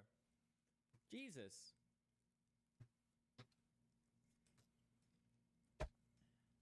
He's a political influencer, and he's specifically not trying to influence the vote for president. It's just very interesting. Hassan fans are now trying to be rich. Like, here, yeah, this is true too.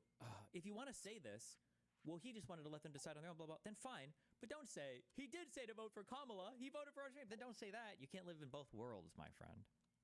Can't live in both worlds, friend.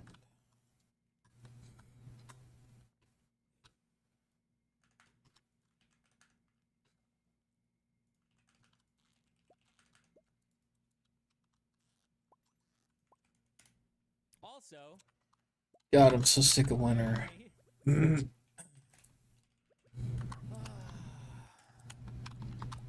apparently half of our Department of Education got cut yesterday. I didn't even see this. Holy fuck.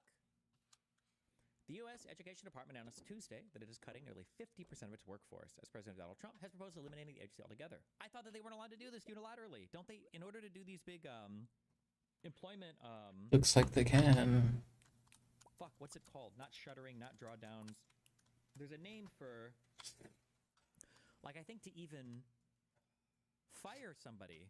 Oh, reduction in force. I thought you needed congressional approval for reduction in force. Or maybe you don't for the Department of Education. I don't know what the particular congressional statute that authorized the Department of Education, whatever it was. Maybe they don't for this. But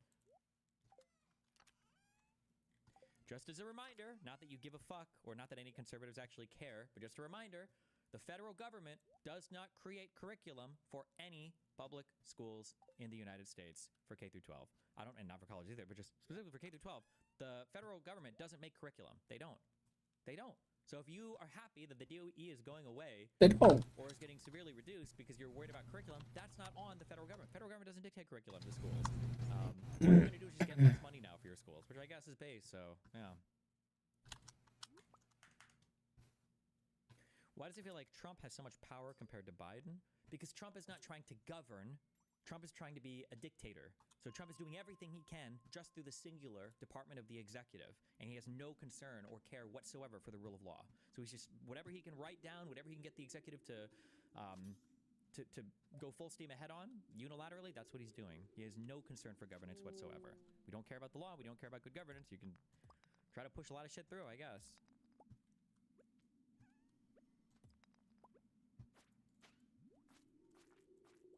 What percentage of a state's That fucking thing turned into some stairs? the U.S. Department of Education, which is true. Also, wait, when we say secondary education, that means college, right? Not just primary is K through 12, right?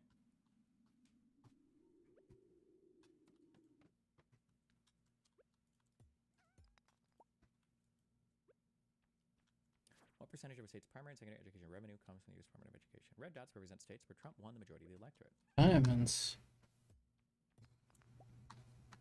Paste. I'm sorry to post this again, but I'd love an answer to this. Is it even theoretically possible that America could produce all the goods and resources locally like Trump wants? Are there even enough people to work the new jobs? Yes, we can do it, but it means we have to take away from our more productive jobs. So instead of Facebook, we'll have coal mines. Instead of Amazon or computer programmers, we'll have coal cleaners and coal sweepers. We can do it. It just sucks. And then we have to let other people do the highest value added stages at the end.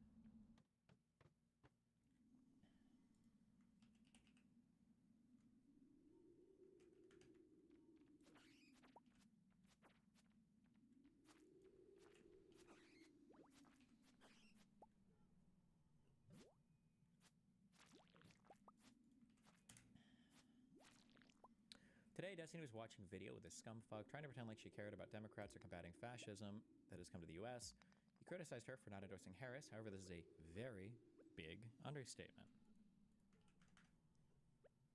Brianna did not just not endorse Dems, she spent 2 years purely crying about Democrats after getting some popularity for getting fired for disgusting behavior towards the Israeli relative of a hostage she used for new fans to explicitly campaign against Democrats. She's been promoting the Abandon Biden activist group on her social media for months and kept going until the election, including after they became Abandon Harris. She's not a typical leftist who was discouraged to vote and expressing frustrations, but still went out and told their followers to vote blue to prevent Trump. I don't even know if a typical leftist did that, but those guys had clear demands from the Democratic Party. BJG did not. She used her position to promote the one goal only, to never vote Democrat. She's either a Russian asset or an actual fantastic moron. The way she acts is inexplicable otherwise. Is it inexplainable or unexplainable? In my opinion, she's been getting those sweet rubles for years. Don't be like AOC and endorse genocide. Abandon Harris. Behaze.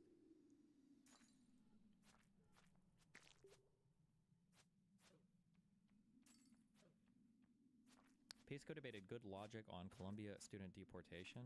I already know how that entire conversation would go. I can already print the entire argument from the good logic side, and it's fucking retarded.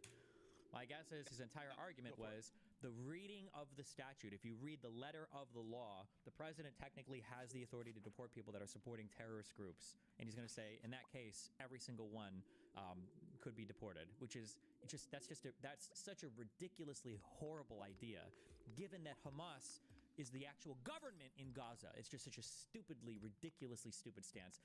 And I think it's very obvious. I say very obvious. It would be interesting to know, I guess, when explicitly or specifically when the law was actually passed, I guess. But when you're talking about people supporting terrorists, you probably want people not to be supporting small, discrete terrorist groups. Like, if somebody wanted to be deported, or if we wanted to deport a permanent resident because they were protesting supporting ISIS or Al-Qaeda, even though ISIS had some land, I would say, okay, sure, that makes sense. That's fine. But Hamas is in such a tricky area, being the government in Gaza, that how do you support the Palestinians in Gaza without also kind of supporting Hamas?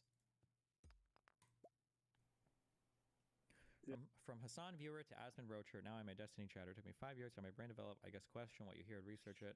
That's what I learned from you. Thanks a lot. Welcome on your extremist journey. I look forward to who you will be watching next. I'm just kidding. I love you. Yeah.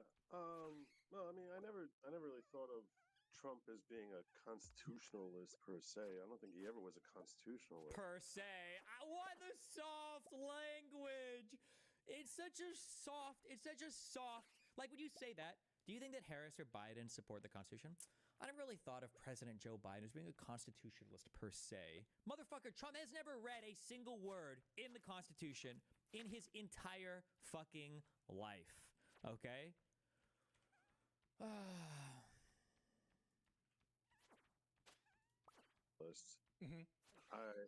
So as far as him being like, in favor of this amendment or that amendment, I mean, it's not. It's just not what his MO has ever been. But I don't. I think the claim that this has anything to do with the First Amendment violation is kind of silly. Why do you think it's silly? Like, well, basically you have here is a guy who's coming to America to be an agitator, and he's technically coming to America to be an agitator. Was there proof of that?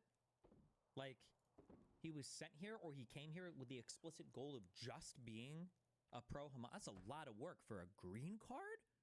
A green card just to be an agitator, bro?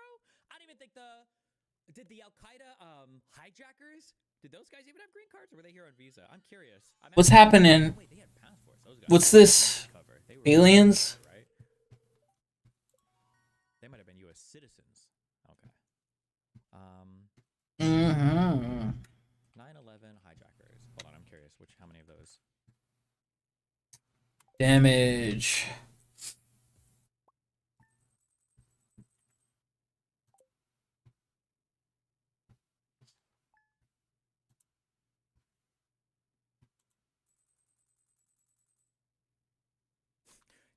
I don't know how much of this is true or not. Where am I at on these things now? Is it actually true that like one of the hijackers, when they were doing lessons on flying, they told the instructor like, "Oh no, I'm not really worried about the landing part," or he didn't care about like learning to land that well? There's no way that's true, right?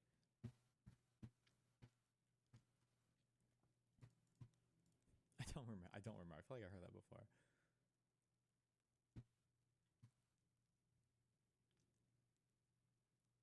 %15 more damage. Yes.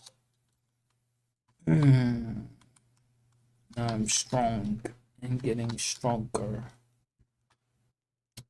Yes. I'm getting strong. I'm gonna ask this question, but I can't find anything to Google anymore. How many of the 9/11 hijackers were permanent residents or citizens? I feel like if I would have Googled this question like 5 years ago, I would have gotten like a link to give an answer. None of the 9/11 hijackers were permanent residents or citizens of the U.S. They were all foreign nationals entered on non-immigrant visas. Oh, is that true? Okay. Oh, wait, here we go.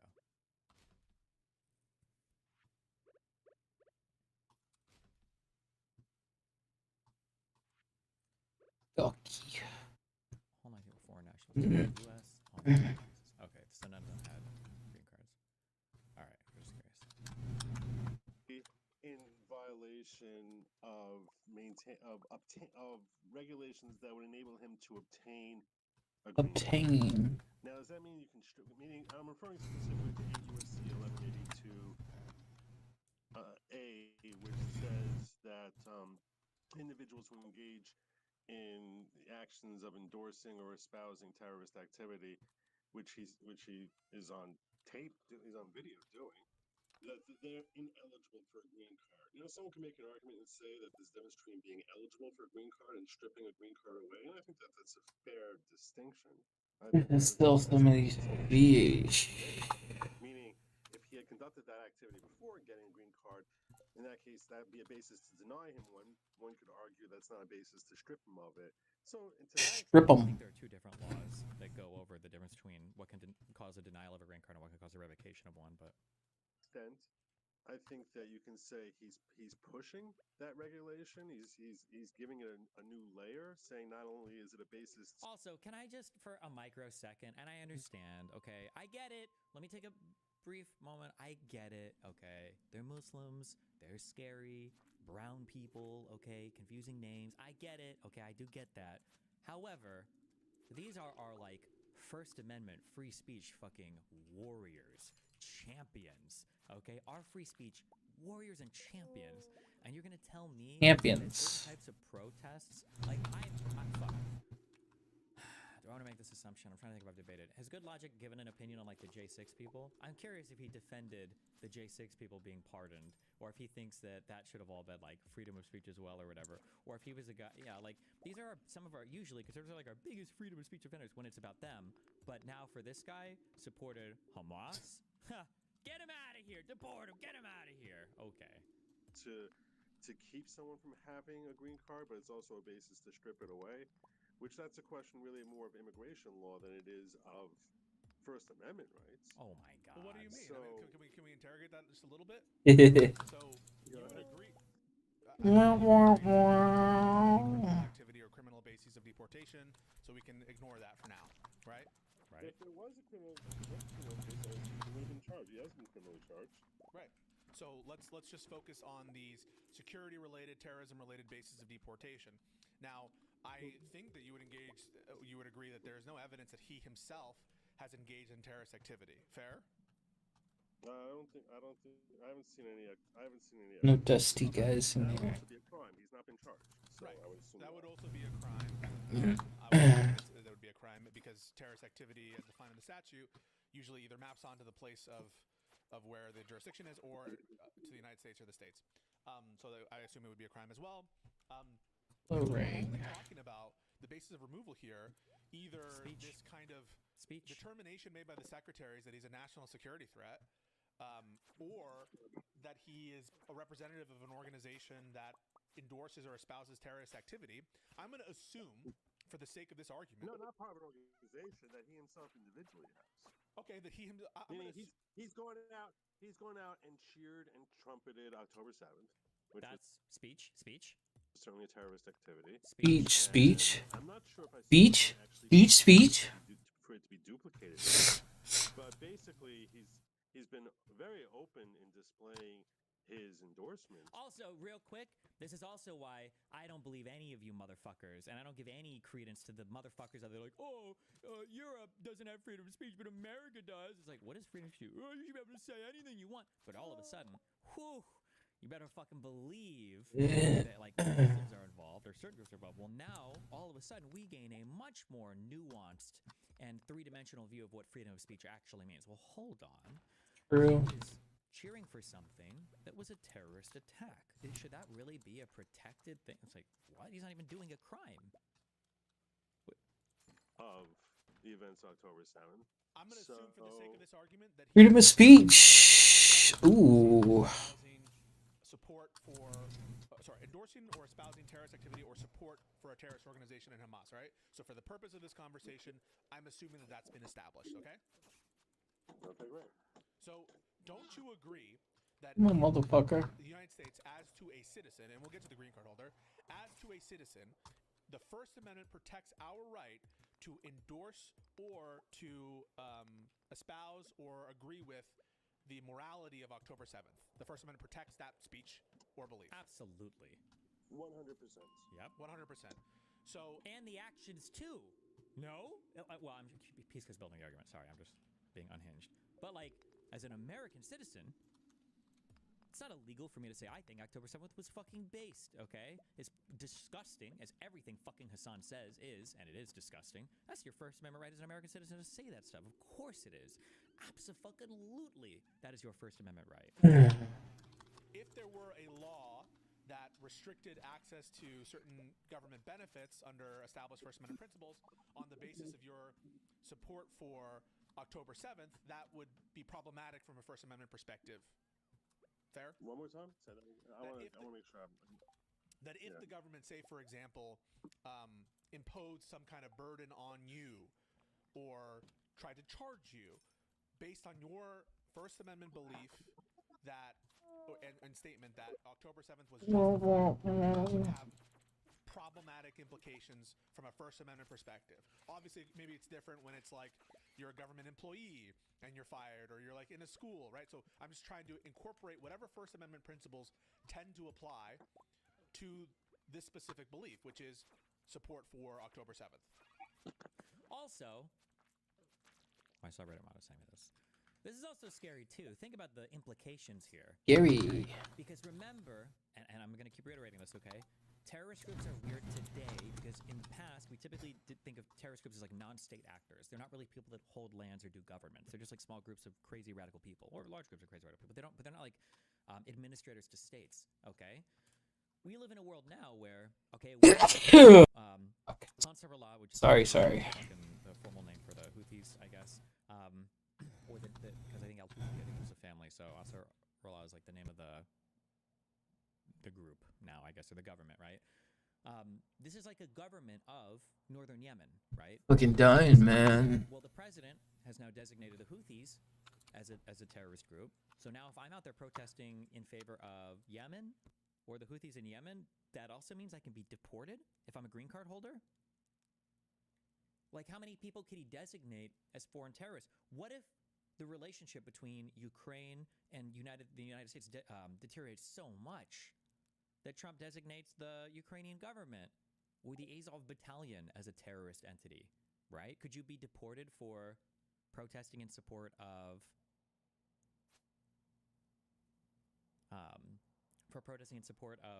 Ukraine? I don't know. Destiny, this argument is so bad faith. Being pro-Yemen and pro-Houthi is such a fucking difference. Yeah, hop on the train, dipshit. I'm not saying that all of Yemen are ran by the Houthis. That's why I said the North Yemen government, okay? I'm just saying that when non-state actors, when terrorist groups are now states, it's just a very weird world that has very weird First Amendment implications. If you want to protest in support of the Houthis, again, I disagree with you, but you should have that right as a citizen and as a green card holder. You shouldn't be getting deported for that. That's crazy.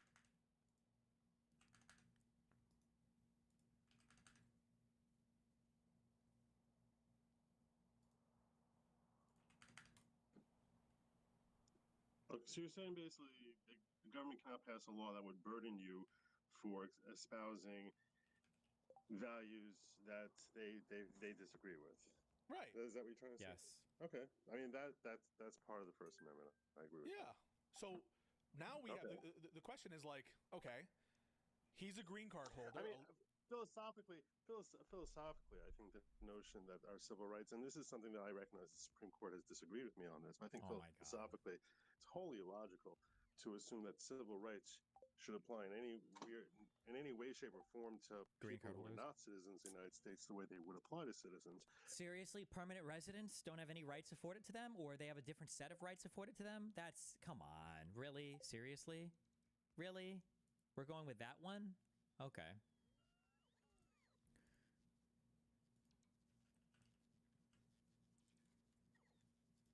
But am I doing?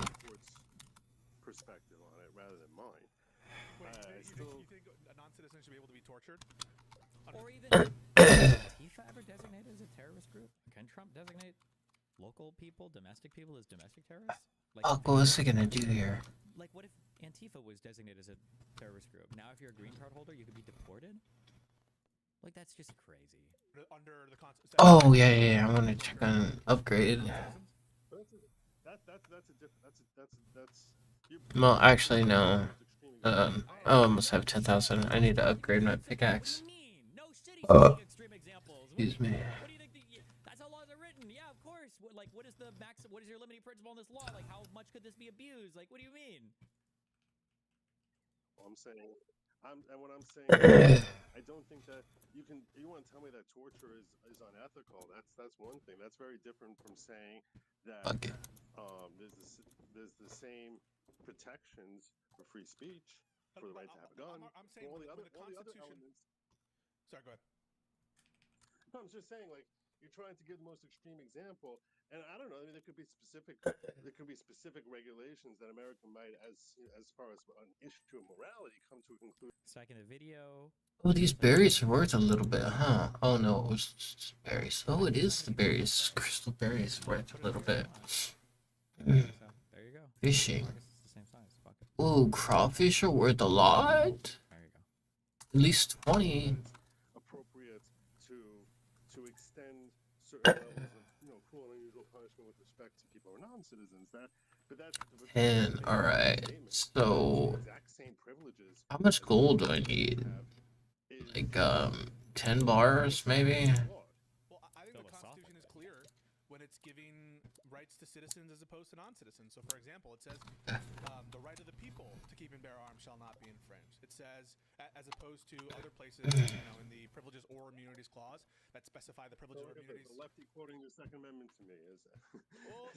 You think Peace goes anti-Second Amendment, or what do you mean? What is the joke there? Wow, a conservative talking about the First Amendment to me. LOL. Sorry. Well, it's true. It doesn't I am triggered. These are smart lawyers who drafted our Constitution. They know the difference between citizen and person, and there are places where they say citizen, and there are places where they say person or people. Maybe I should just fill these motherfuckers up all the way around this bitch. What does it take to, I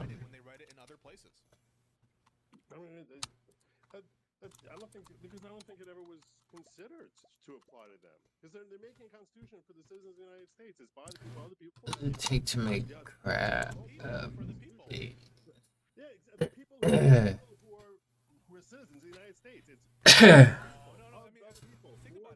They were very conscious of the citizenship issue. They talked about who has the right of naturalization, or to make rules about naturalization. That's Congress. They put a citizenship requirement in the for various different positions in the federal government, with the expectation, doubtless, that there would be both citizens and people in the country who are not citizens. I mean, wasn't there? Oh, there it is. 40 wood, iron bar. Streams have completely black-pilled me on the profession, to be honest, other than Pisco. I mean, it's just like any other profession. You get people who have, you study a lot to pass the bar, but then afterwards, I mean, you probably forget a lot of it because you never use it. There's no point in it, right? That it doesn't apply. It doesn't apply to people who are not citizens. What I'm saying is, when you're making a constitution that's designed to be by the people, of the people, for the people, it's very clearly that at least one or two of those referring specifically to citizens. And yet, for one reason or another, the whole purpose to our Bill of Rights is to protect us from government. The point being, you're putting someone, you collectively, meaning you, the American people, are going to be putting these people in charge of you. You're going to be giving these people powers and privileges that extend beyond the everyday citizen. And we want to make sure that when you're putting them in that position of power, that they're not going to use that to abuse you, the people. That's the whole point. That you, the people, are not going to be abused by your very. But you, the people, isn't citizens. You, the citizens. You, the people, are the people of the United States. That's broader than the citizens of the United States.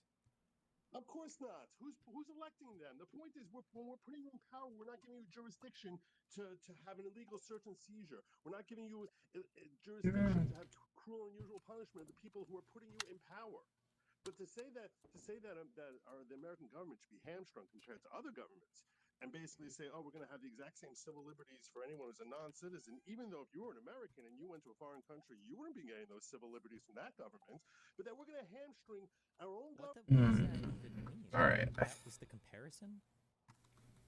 The United States government being created by our brilliant founding fathers. Copy-paste Brilliant. freedoms afforded to other citizens, or that you would get from other government. What? Government from being able to protect the people, which is why the We need to get some chocolate milk. doing that with respect to people who are not American citizens seems philosophically. So it's your position that the Constitution did not protect individuals other than citizens and again, I want at to the be clear. framing? I want to be clear with you. The Supreme Court. Unknown reason, local population of fish, 80 hardwood. I can't do. I don't want to do any of those. Where's, like, I want to kill stuff. Let me kill stuff. Quests. Many women, don't have citizenship at the founding. That when they're married, the doctrine of coverture. 9 o'clock. Oh shit! I just hit it. Upgrade pickaxe. That's what the Constitution says. The Constitution says that they lose their personhood. Is that No, but that was a common practice of individuals at the framing. Golden pickaxe. It feels scary listening to this because it feels like laws and amendments can just be justified to be broken. I mean, I guess it shows that the Nazis got the power. Chop some wood for a little bit. Yeah, I mean, to sound the alarm on that for the 50 trillionth time, all of these legal systems and frameworks only work insofar as the people who are interpreting them and adhering to them are operating in good faith. There is no such thing as some foolproof system. You guys excuse me for a minute while I go get some chocolate milk. Conceptually, in the What is this? Nothing. Loopholes or ways to break it or fuck it up. Yeah, we're So having a conversation as far as decisions that were made. So what is your basis? I don't know any. That I'm Oh, where's my? What is your historical evidence that, in fact, these individual rights were meant not to apply to non-citizens when they use the term persons, people? I thought we went through this. So what is the purpose of government? Why do we have government? I'll be right back. There are a lot of I different. need some more chocolate milk. Why do we have government at all? Why? Is he gonna say? Pisco shouldn't even agree with this. We have a government for a lot of different reasons. The ultra idealistic, not even idealistic, it's just the simplistic, naive, childlike notion from conservatives is we just have a government to protect our rights. We have a government for a lot of reasons. The government facilitates relationships with the United States to the rest of the world. It divvies up like the powers between the federal and the state governments to give them different things to exercise jurisdiction over. I mean, if you want, you can, at the end of the day, boil it all down to it's just here to protect our rights. But like that's such a reductionist, abstract thing. It's, I mean, like you could argue totalitarian regimes in a way are there to protect the right of a citizen. You know, like Hitler was trying to protect the rights of Germans to pursue their, you know, conquest of the world and have a place for a living, breathing, what is it, the living land or the breathing space for the German population to grow. Like that's what the government's here to protect. Like that's it. You know, like dumb. To maximize good benefits for people. Oh, okay, fine. And fundamentally in there, it's ensure that the American people are well protected and provided for, right? I mean, that they're basically not provided for. There are a lot of different purposes. People, reasonable minds can disagree. Reasonable minds can disagree. Reasonable minds. Historically, or my reason? Why did America, when we first broke our independence, why have a government? I would cite. Careful, because when we first broke our independence, our federal government sucked. We had the Articles of Confederation, which I actually got chocolate milk and a snowball.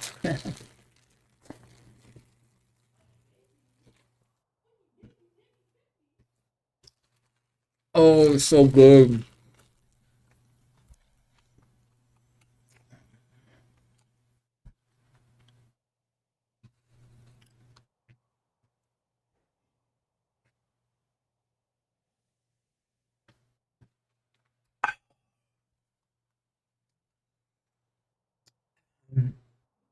I love chocolate milk.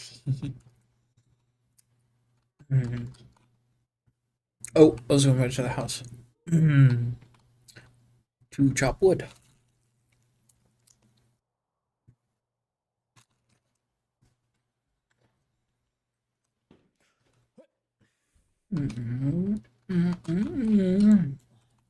Fucking worms. Madison said. Destiny seems to read the chat a little bit and shrink the video slightly. And it's actually mobile viewing / clipping. You want me to shrink the video so that it like takes up the same like horizontal space as chat, like this? What the fuck is that? Smaller. Then the people who are actually watching stream can't even fucking see it. Like Storage capsule. Stay mad. Get fucked. What did I do with that? What the fuck?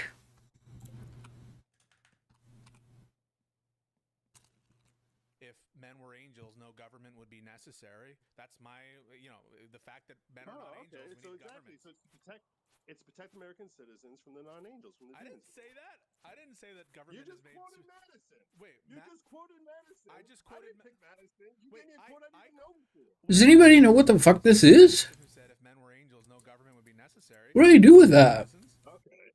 Implicitly, so we need government because men are not angels. Okay, There's some demons out there. Okay, so do you read into the fact that at various different places, the Constitution says citizenship specifically, and at other places it says persons? Do you read into that fact?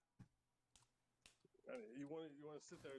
Sure, Gulag. I can't tell if you're agreeing with me or disagreeing with me, but that's my argument. So if leftists or the far right got into power and designated the IDF as a terrorist group, carrot seeds. Got their green card taken. Interesting. I wouldn't. Don't use the term. Can I put this in here? Follow, right? Like imagine the IDF was designated as a terrorist group. Well, now can you not support Israel? Are you going to be kicked out of the country? Is this just a? Swap the video with the game. What is this? Is he gonna turn into a monster? Wreck my shit? Do you read into that fact? You want to sit there and try to shoehorn in that because you have to be a citizen in order to elect the president of the United States. Not just there. The 14th Amendment. The 14th Amendment says, for example, That's gotta have something to do with that cutscene from earlier. and that the privileges or immunities of the citizens of the United States, that those are the privileges or immunities that states cannot disparage.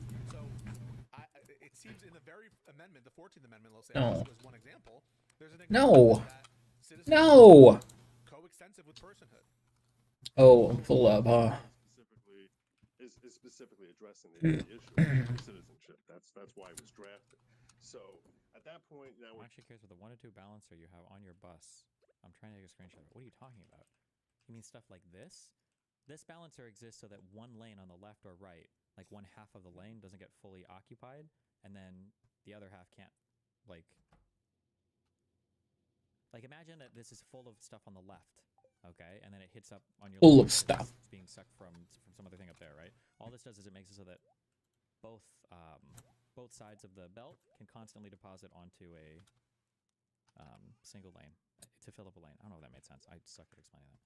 For 80 years later, and they're trying to basically wrap their heads as to what they want to constitutionally bind in there with respect to citizenship.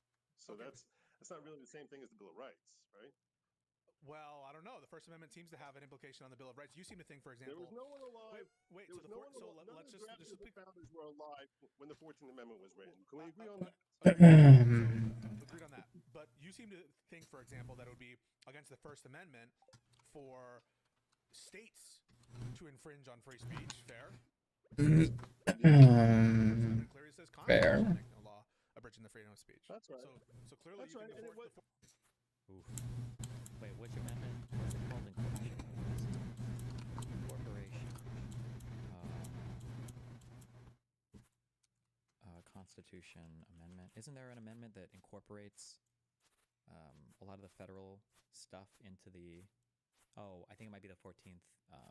The 14th Amendment's a due process clause. Incorporates a lot of basically all the federal stuff into a lot of the state stuff in terms of protection of rights.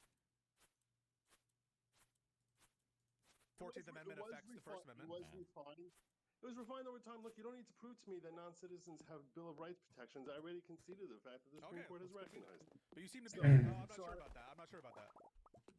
No, I'm conceding. I think it's philosophically flawed. I'm conceding that is the law. So I'm not blind to what the existence of the law is. So we can move on then, I guess. Yeah. Okay. So what is it about? So if a green card holder, if there were a law that said, let me ask you this. So the argument I think you're making to me, I think the argument you're trying to make to me is this. I think you're trying to make to me the argument. You see Noah's Ethan Nuke response? Noah Samson, I didn't watch it. We might watch it today, though. We'll see. That by burdening Khalil Mahmoud by saying you cannot have this speech, and since you engaged in this speech, we're stripping your green card. So now that's dropping a burden on him, right? That's Any more trees? Category How do you switch weapons? I forgot. On the basis of protected speech, correct? So my question for you is this: let's say he was applying for a green card now. Do you think that the government would have a right to keep him out? I think that's different, and I'll tell you why. Now, ultimately, I think the answer that I would give is it depends on that. It depends on where he is physically, geographically. But you understand, I think you would, that an application for admission from outside the country is different than someone who has already received a benefit while inside the country having that benefit removed, torn from them, and then being deported. So I would, if you're asking me my personal opinion, I would say that the government, from a posture of admission, which is what a green card application would be, it's an application for admission. If that were the case and you were outside of the country, I think there's very little that you could argue that you would have any kind of substantive rights as a foreign citizen. Right, First Amendment right. Right. But once you're inside this country, geographically, I think that this is my opinion. I think that changes substantially. Just like we don't apply First Amendment rights to foreign corporations, that changes if you're incorporated inside the United States. And it also applies, I think, differently to certain individuals with significant ties to the country, and that would include, in my opinion, at a bare minimum, U.S. citizens and green card holders who are abroad coming back inside. So that's all a way of me saying it's a little bit more complicated from the posture of admission than it is from exclusion or deportation. But in general, if anything is going to be protected, it'll be this. All right. So what I'm saying is, so that's exactly the gray area that Trump has now walked into. Because you seem to implicitly be accepting the fact that a restriction on your First Amendment rights is acceptable for keeping. What do I need to get over here? Real important distinction there. That it would not be a First Amendment infringement necessarily, as applied to people Hats. they don't have any standing to raise those constitutional claims for outsiders, non-LPRs outside of the country trying to come in. Does that make sense? What does hats even do? You're the one making the argument. So how do you not understand that? That's such an obvious argument, right? If you're outside of the United States, what standing do you have? Meaning, are you under the jurisdiction of and can a court here or can somebody here on your rights as an American? You have none. You're not an American citizen. You're not part of this country. And then Steel breastplate. What the fuck? if you're in the United States, well, it changes What did significantly. you just get? If you're a lawful permanent resident. Decorative.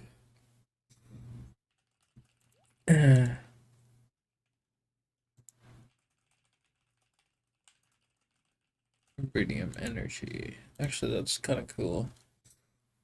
Steel breastplate. Yeah. So if, for example, if a corporation trying to raise First Amendment arguments, Too bad it's not actually giving me any armor. can't raise First Amendment claims. It doesn't have. It's not a First Amendment issue, right? Yeah. It's outside of the category of the First Amendment. The First Amendment. This is one of the reasons why also it's like silly when people say that Israel's not a democracy because of their because they don't let a certain type of people into the country. Bro, fuck me.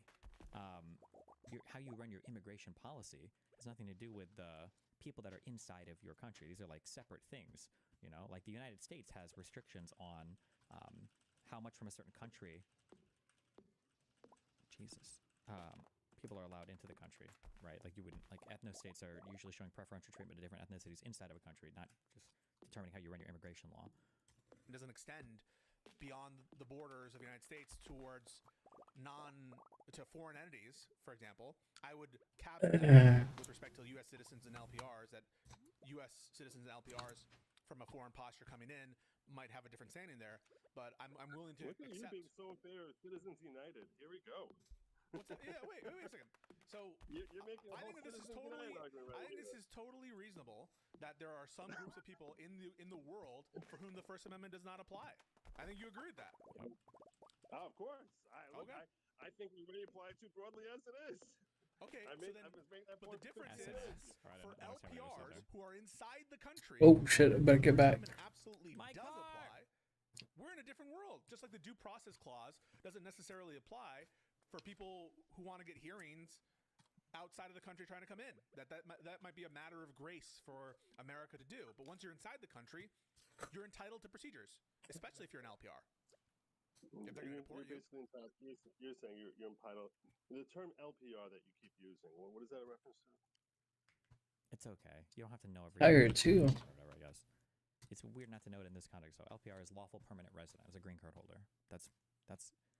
The Peace Coast said this a lot, and he had no idea what he was referring to anytime he said it. This reminds me of I used to talk about this for Melina. Melina's pretty smart, and she can piece together a lot of like what a word means if she just doesn't know the word because English was her second language. But there were times when I'd say something, I could tell she didn't know the word.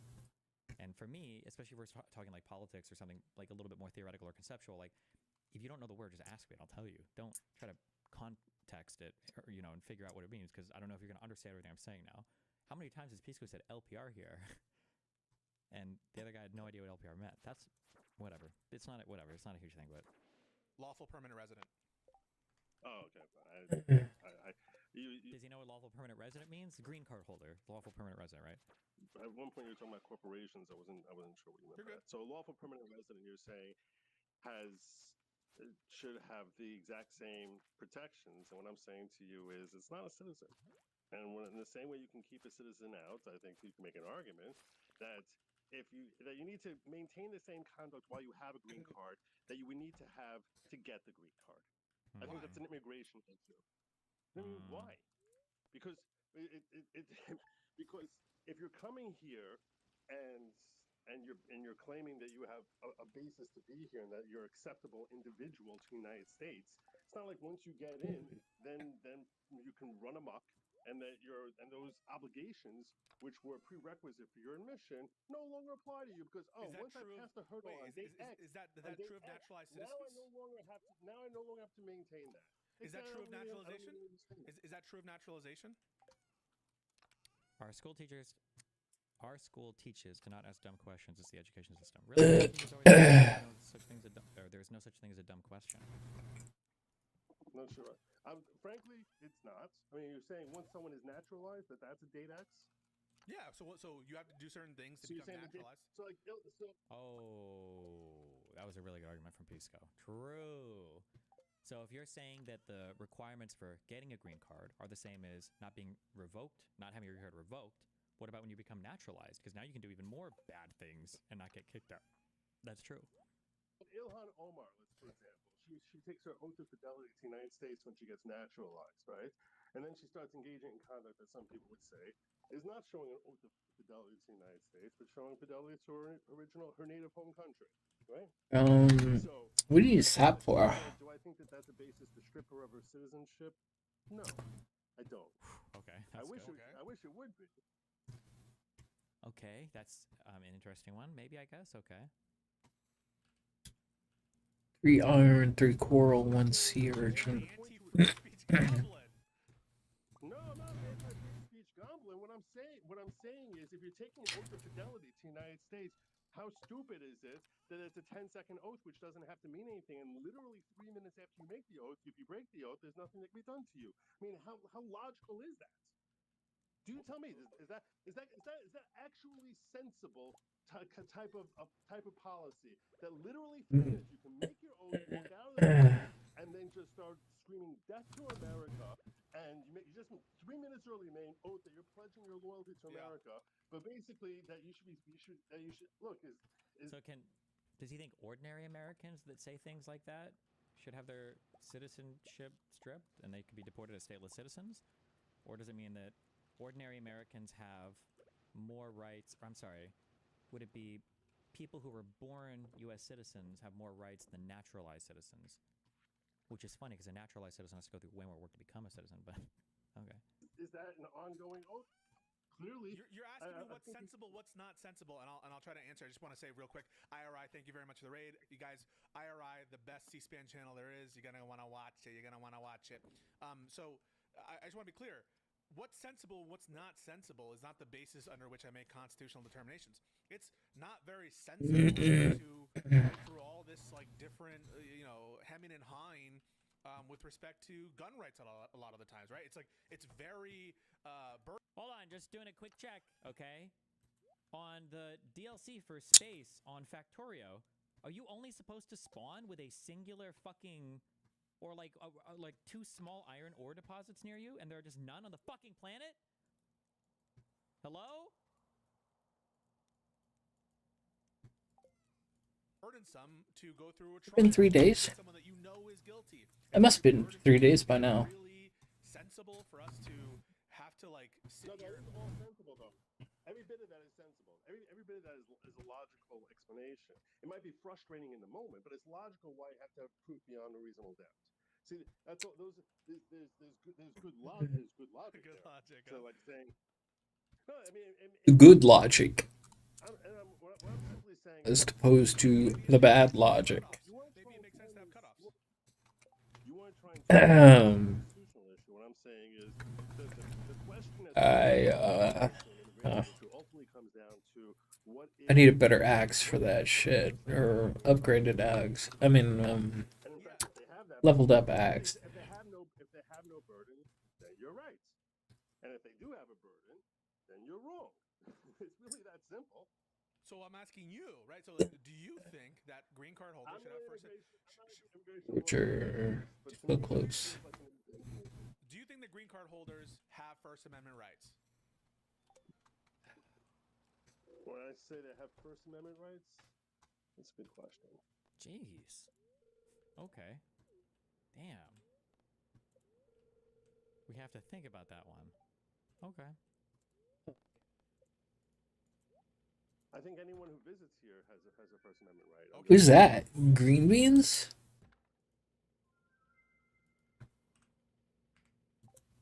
Okay, Okay, so do green card holders have First Amendment rights? Then how does he? Yeah, I think that while they're in the country, probably. Okay, so here's a question for you. They probably do. Let's hit the mines. We get to deport you as a green card holder if you're Jewish. Hey. That law would be constitutional. Obviously not. Why? Obviously not. It's immigration. There's terms and conditions. You can't reject them. What does that mean? So why do we have to? Oh fuck! I forgot I'm out of. I'll explain it. Why do we have to support the First Never Amendment mind. with respect to the I can go back and chop trees until my thing is done. I love that you're standing up for the First Amendment because you took a 4-year hiatus from that. That's bullshit. It's so cringe how these guys think that Trump, who probably fucking incited, okay, J6, who incited that whole fucking insurrection, like, oh, you guys hate the First Amendment because you're so mean to fucking Trump, and now they're like, oh, you must love the First Amendment because, oh my god, it's actually the cringiest fucking doublespeak in the universe. Cringiest. Way to try to bait me. Way to try to bait me. Way to try to bait me. I'm not gonna get distracted. Nice try. There's a hotline from Jem Psaki to Jack Dorsey saying take down. Oh his god. Yeah, you're like, oh no, this fucking wrong. They're a private company. They're a private company. So Nice try. Wait. No, we'll get to that. We'll get to my alleged hypocrisy. I'm not going to ignore it. But the question's on the table. Nice. It was a really nice try. Joe, really. That's not a nice try. It is a nice try. It is a nice try to bait. Will you admit the fact that the Biden administration was the worst abuser of First Amendment rights? It's actually unbelievable how delusional these guys are. The Biden admin was the worst administration on First Amendment rights. What? No, I won't. It will address. No, I won't. The way Judge Terry, I didn't say it. A judge No, I won't. That's what they said. They said Twitter. Oh yeah. The First Amendment rights this country has ever seen. No, I won't. And you're telling me, no, let's nice hear try. About Trump with his First Amendment rights. Oh, let's. Nice try, Joe. We will definitely. Nice try, boy. What I'm saying to you is, at the end of the day, it comes down to a simple factor. Do you need to maintain the same standard while you're here as a green card as you need to have when you have a green card? It's really that simple. Now we have you can understand with a naturalized person, an Ilhan Omar example, that hey, this is a citizen. We're not going to be following him around to see how they breaking their own. So what are you going to do? So it's basically, it's pragmatically impracticable to actually try and monitor whether people are maintaining their oath of fidelity. And it makes sense to say, look, this is a citizen. They're naturalized. They're a full citizen now, and treat them the same as every other citizen. And I say, God bless. They went through the whole process. God bless. It's tiresome, exhausting, and they have those rights. And even if I can't stand that individual, I think they're destructive to America, like an Ilhan Omar. I still like say that crazy bitch is an American. That crazy bitch. She's afforded all the same protections as you and me. Now, that's very different from a green card holder. Locked. Can we talk about it? Because I understand you're very angry at Joe Biden, and I'm happy to talk about. I'm not angry at Joe Biden. I'm not going to get distracted. It's really the circle of people around him. I don't think he knew what the hell was happening for 4 years. I know exactly what my question is, and I'm going to go back to it. I just want to let you know. Let's go. All right. So just to be clear, I will address I got this allegation. I got 10 minutes left. I know you do. I know you do. Yes, and I'm sure it'll be a great show. I will address it though afterwards. That said, the question's on the table. Do you think it would be permissible, constitutional, for the government to pass a law that says if you are a member of the Jewish faith, you can be deported by the government if you're a green card holder? If the government passed that law, do you think it would be constitutional? Oh, hi. If you're a member of the Jewish No. Why? Because the First Amendment protects even green card holders from these kinds of religious tests, just like the First Amendment with respect to speech protects green card holders in the Okay, same so let exact me way. ask you a question, Pisco. Pisco, I can ask back the exact same question Yeah, at you, sure. brother. Uh-oh. The exact same question at you. If they said to get a green card, you have to reject Judaism. Do you think that would be something that would be constitutional? Answer: no. So you can't compare the religion, but Oh yes, you're right. no. There are certain things of speech that would keep you out. So you can't compare free speech to freedom of religion with respect to admission into this country, because you yourself would recognize there's a Piso just distinction got owned. between I have no saying idea we're not how. going to have black people, Oh, here, let's we're go not gonna have nap. Muslims I just here, know that or Piso whatever got other, we're not going to have absolutely red-headed destroyed. Irish people. Sleep and go get my pickaxe. Would be completely unconstitutional, even for admission, for to getting a green card. So that's why your analogy here is rather poor. So wait. So you think that people applying for admission have a First Amendment right That shit. not to have their a religious test applied to their admission? I think that. So they do have First Amendment rights. So non-citizens The applying fuck? from outside of the country have First Amendment rights. I don't know if we would call that First Amendment rights, or if it's. Frankly, I sort of need to figure out exactly what basis that would just be completely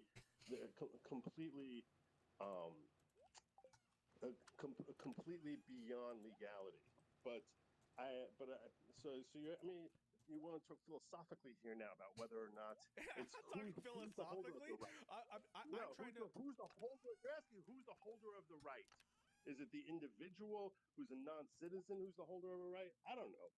I seem to recall a case about the quote-unquote Muslim ban, and I seem to recall a given president trying to argue that I understand the Muslim ban turned out to be a country-specific ban, but I seem to recall a president who was pretty annoyed. I recall the Muslim ban being him saying, "Whatever Obama did, that's what we're doing." Okay, but don't let him get away with that, Pisco. Giuliani is on record to the media. He said, Trump came to me and he asked me, how do we get a Muslim ban done? And Giuliani, I'm pretty sure, said, can't really do it. Probably not okay. So then what Trump said was, how do we do this then? And so what Trump ended up doing, just as a real quick thing, Trump asked for a Muslim ban, Giuliani says, in order to commission to do it legally.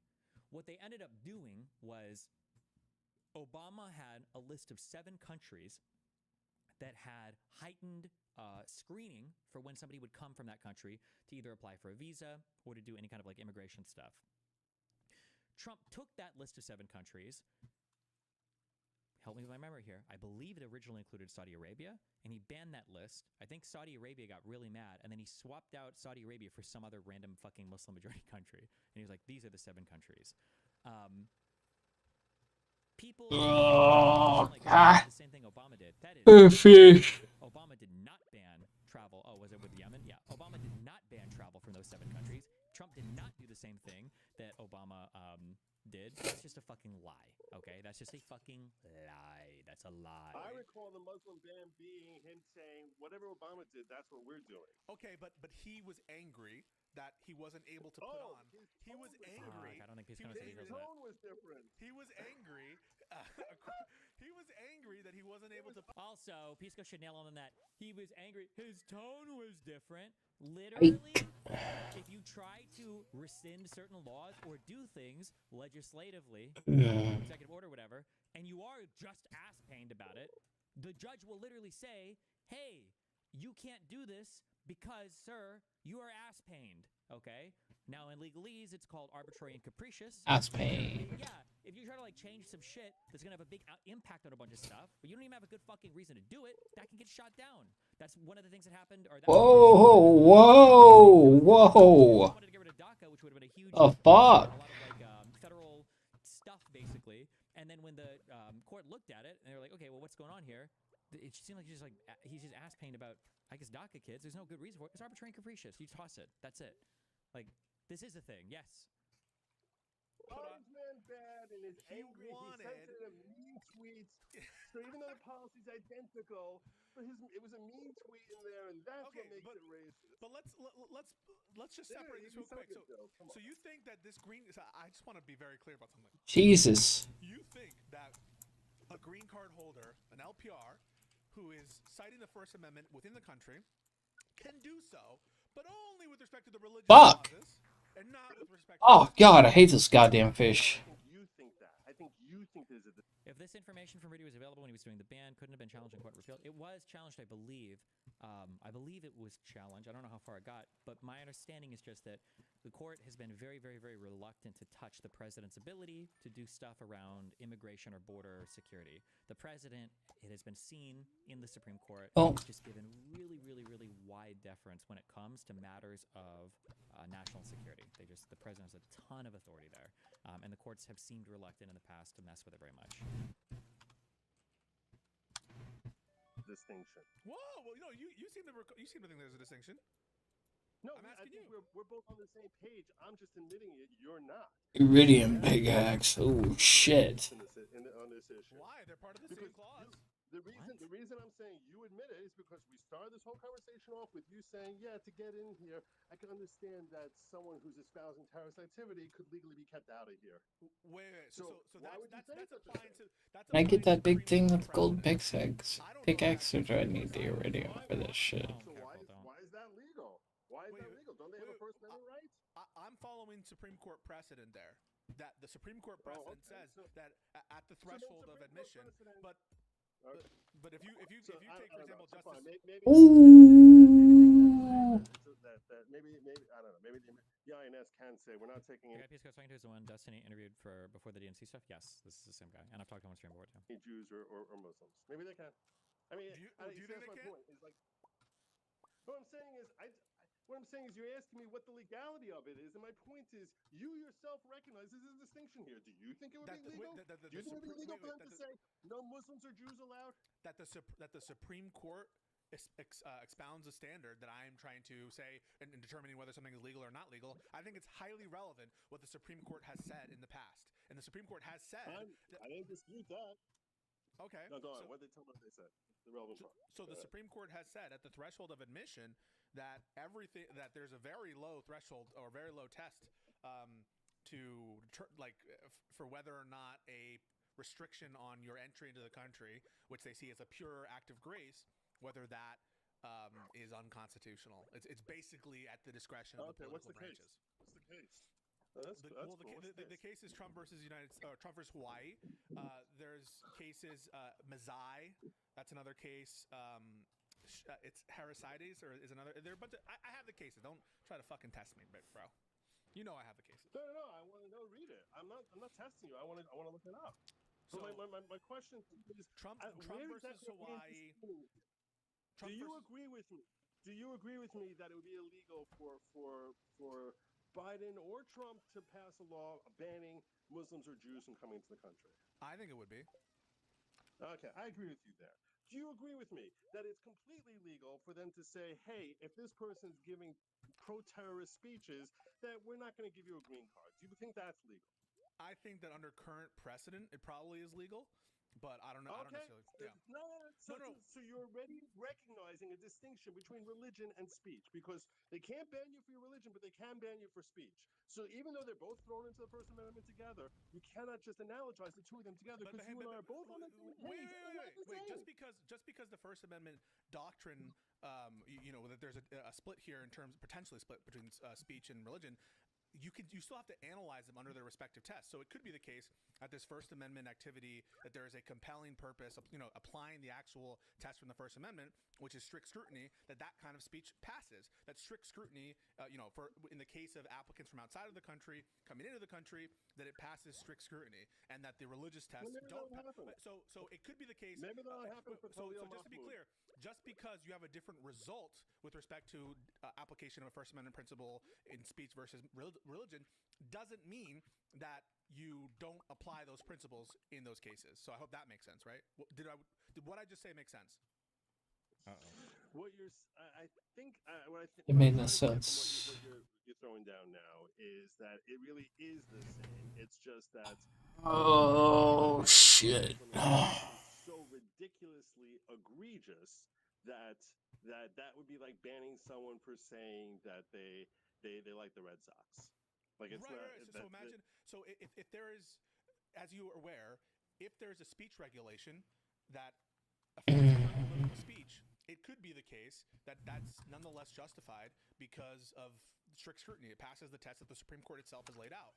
So it could be the case that the Supreme Court, if cleanly given one of these like very ridiculous cases where you say I like the Red Sox, that met with that it wouldn't pass muster under strict scrutiny, and it could be that the outright religious ban on entry of aliens into the country that would also not pass strict scrutiny, but you're still applying the highest tests of each First Amendment principle. That's all to say it's neither here nor there. I'm trying to make the case for within the United States, where we agree the First Amendment, standards are much higher. I think you and I both agree on that. Maybe you could say they're kind of there outside the country, but we're talking about LPR, someone who has significant ties to the country, someone who has access to due process rights to be ejected from the country. They have access to a trial by jury for criminal convictions. They can't be tortured. They can't just be randomly killed. Every person under American authority has a right to a trial. You can't even. That applies to everyone. It's not even in the country. And you said that green card holders have a right to free speech because you said even visitors have a right to free speech.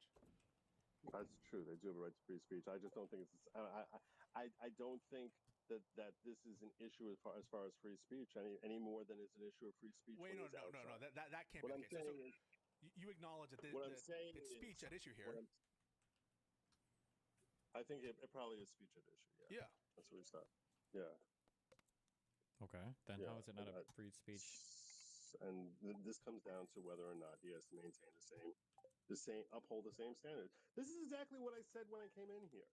I laid down exactly where our line of dispute is. And nothing you've said has contradicted that in the slightest. I laid down the line of dispute, and I started off by basically saying the question is whether this restriction that the United States is lawfully allowed to apply to people who are not in the United States in order to obtain a green card can be maintained against them while they're here with a green card. How many did he want? Do you have a contract with anyone other than Kick? No. Who? What? I don't even have a contract with Kick. And if they can make sure he maintains it, in that case, Trump is 100% in the wrong. If they cannot make sure that he maintains it, in that case, he's in the wrong. And Khalil Mahmoud is going to come back in here. What makes you think that a green card holder with permanent ties to this country, who lives in this country, is on the same footing as a non-green card holder applying for green card status? What makes you think that that's the same thing? I think it's not a citizen. I think he's still. But you yourself said that even visitors to this country who come temporarily to this country have First Amendment rights. What does that First Amendment right mean? I think logic dictates, and I really do need to go. I'm ready. Okay, I'm ready. But I think logic dictates that if someone's trying to get into this country and when they step foot in this country and they basically are holding themselves one way, and they reveal while they're here during the naturalization process that's an issue of fraud. That's an issue of fraud. There a fucking time he opens? Christ. You know what? I think you're allowed to remove the guy. You don't have to stay in his company. And that's a question of fraud, though. What you're saying is that you're saying you're not throwing him in jail. You're not throwing him in jail. You're just saying, look, you don't qualify. Goodbye. We're taking away your green card. Okay, last question, then you can go. Last question, then you can go. If there was a law that was passed by the country that said, if you support the state of Israel, we will. Okay, nothing happened. Okay. What do we got here? That's a wizard file to open. Sorry. Fuck, I'm so internet brained. My bad. Nothing. It wasn't anything. Expenditures and key programs? Correct. Congress appropriates the money that is going through Title I, through IDEA programs. What's that stand for? You know what? I'm not sure I can tell you exactly what it stands for, except that it's the programs for disabled and needs. Individuals with Disabilities Act, I think. Yeah. Yes. I'm guessing. I don't know. I don't know all my acronyms. Okay, listen. Fuck me. There's so much to complain about. Also, I'm not here to tone police other people that want to bitch at conservatives. Breaking. While boasting on Fox News about her efforts to dismantle the Department of Education, Linda McMahon couldn't even explain what the IDEA, Individuals with Disabilities Act, is. This person trying to destroy education in America led this thing. Well, it sounds like she knew what it was. She just didn't know what the acronyms stood for. Who cares? It's not that big of a deal. Expenditures and key programs? Correct. Congress appropriates the money that is going through Title I to IDA programs. What's that stand for? You know what? I'm not sure I can tell you exactly what it stands for, except that it's the Programs for Disabled and Needs. Individuals with Yes. Disabilities Act, I think. Yeah. Yes. I'm guessing. I don't Yes, know. I don't know all my acronyms. I've been here for 30 years. You should. This is my 5th day on the job, and I'm really trying to learn them very quickly. Right, it's a lot. So report expenditures and key programs.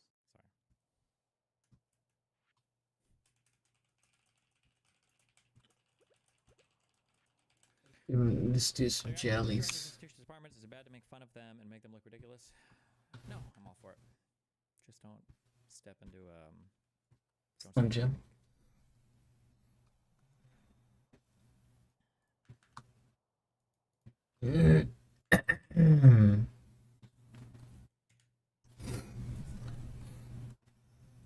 Senate Democrats appear ready to back down in government shutdown fight.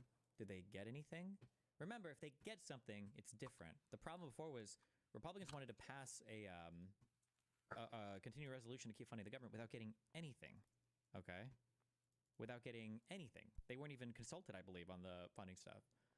Senate Democrats say the 6-month government funding resolution that passed the House is a horrible bill, but there's growing sentiment within the Senate Democratic conference that it would be too risky to block the legislation and risk government shutdown that could drag on for weeks. Senate Democrats battled behind closed doors Tuesday over how to handle this House bill, with a number of Democrats, especially those in swing states, arguing a government shutdown must be avoided, even if it means reluctantly voting for a House GOP drafted bill. Several centrists warned there's no clear endgame for ending a government shutdown if Democrats defeat the House-passed measure, which would increase defense spending by $6 billion, boost funding for border security, and cut non-defense programs by $13 billion. The bill passed the House 217 to 213 Tuesday afternoon, with only one Democrat voting in favor, and I think one Republican either abstained or voted against. But the political calculus is different for Democrats in the Senate because their votes will be needed to avoid a shutdown. Senate Republicans control 53 seats and would need at least 8 Democratic votes to reach the 60-vote threshold needed to overcome a filibuster. Senator Rand Paul, a staunch fiscal conservative, says he would vote against the stopgap measure for not doing enough to cut the deficit. Damn. John Fetterman said he will vote to keep the government open, even if he's not a fan of the House-passed funding stopgap. I've been very clear. I'm not going to vote or withhold my vote that's going to shut down the government, Fetterman told The Hill. Fetterman. We need to, every single time I bring a person up, we need to start looking up their district and, like, everything. Just so it's good to have this in my brain. IRI, I'm really important, is a really good, like, working knowledge of, like, where everybody's at in all these parties. I think it's good to know. Dems should just own the decision of shutting down the government. It's not that big of a deal if we reframe it to a needed shutdown to recalibrate constitutional expectations for the branches. Yeah, this is just the issue. Remember, it's always easy to think one thing could go one way or think one thing could go another way, but you have no idea, right? You really have no idea. Personally, I think that but I'm also more confrontational. I think they should shut down the government, and anytime they go up to speak anywhere about it, they should just replay the Republicans saying over and over again, we have a public mandate, we've got the votes, we've got the people, we don't have to work with Democrats at all. I think they should just do that.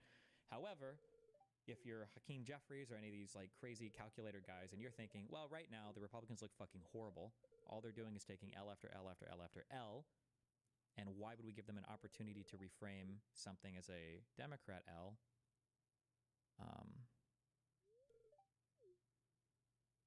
I don't know.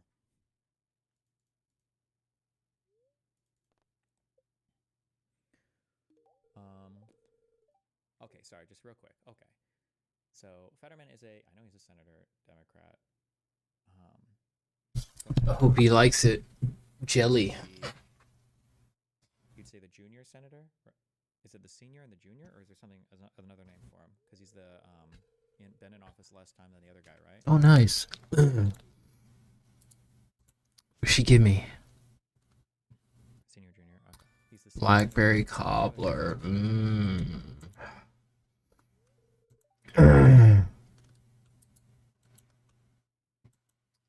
Happy. Does it break it down by senior? Happy, happy, happy, happy. So they have one red and one blue. Okay. Holy shit. Holy shit. Guys, vote. 15,000 votes. Jesus.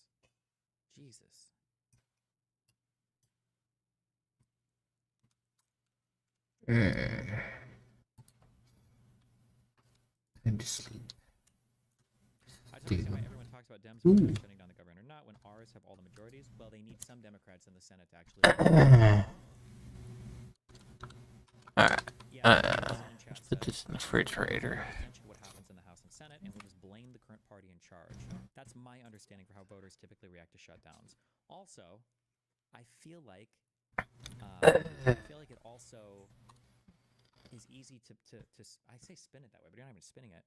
But to reiterate that the longest government shutdown in U.S. history already happened one time under Donald Trump, right? I'm pretty sure Trump has the record for government shutdown. So if the government shuts down again under his watch, with Republicans in the majorities in the Senate and the House, will the American people really blame the Democrats on that? Is that possible?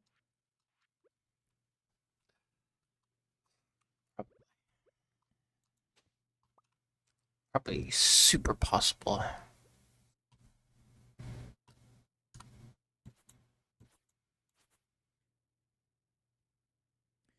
Senator Angus King from Maine, an independent who caucuses with Democrats, warned that tech billionaire Elon Musk, who was leading President Trump's efforts to downsize government, could use a government shutdown to pressure more federal workers to retire. Yeah, that's already happening, Chief.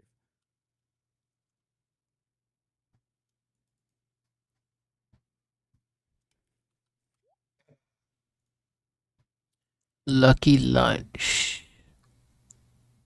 11 minutes. Chowder. Yeah, that shit's expensive. Oh, no, I'm so sorry. I thought that he won by like 4,000 votes, but I didn't see this. He won by like 300,000 votes. Jesus. Much more handily.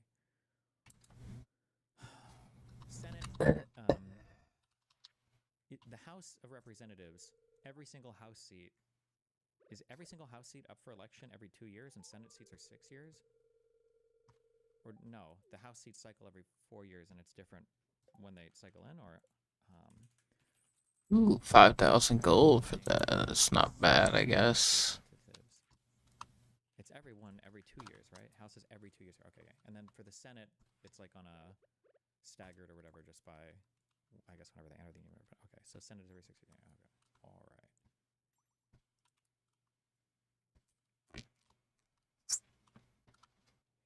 Okay. Fetterman, essentially a Republican now. No, he's like our centrist Democrat right now. He's like our Mansion Cinema-esque. Or I say Mansion. Cinemas seem kind of crazy, but.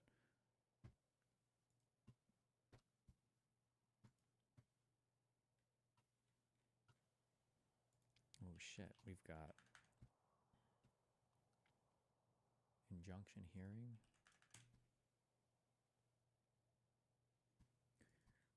Wait. DC Judge Beryl Howell begins hearing on request by DC law firm Perkins Coie for a temporary injunction to stop the Trump admin's executive order from stripping firm of security clearances. Howell begins by calling Perkins Coie a highly respected law firm.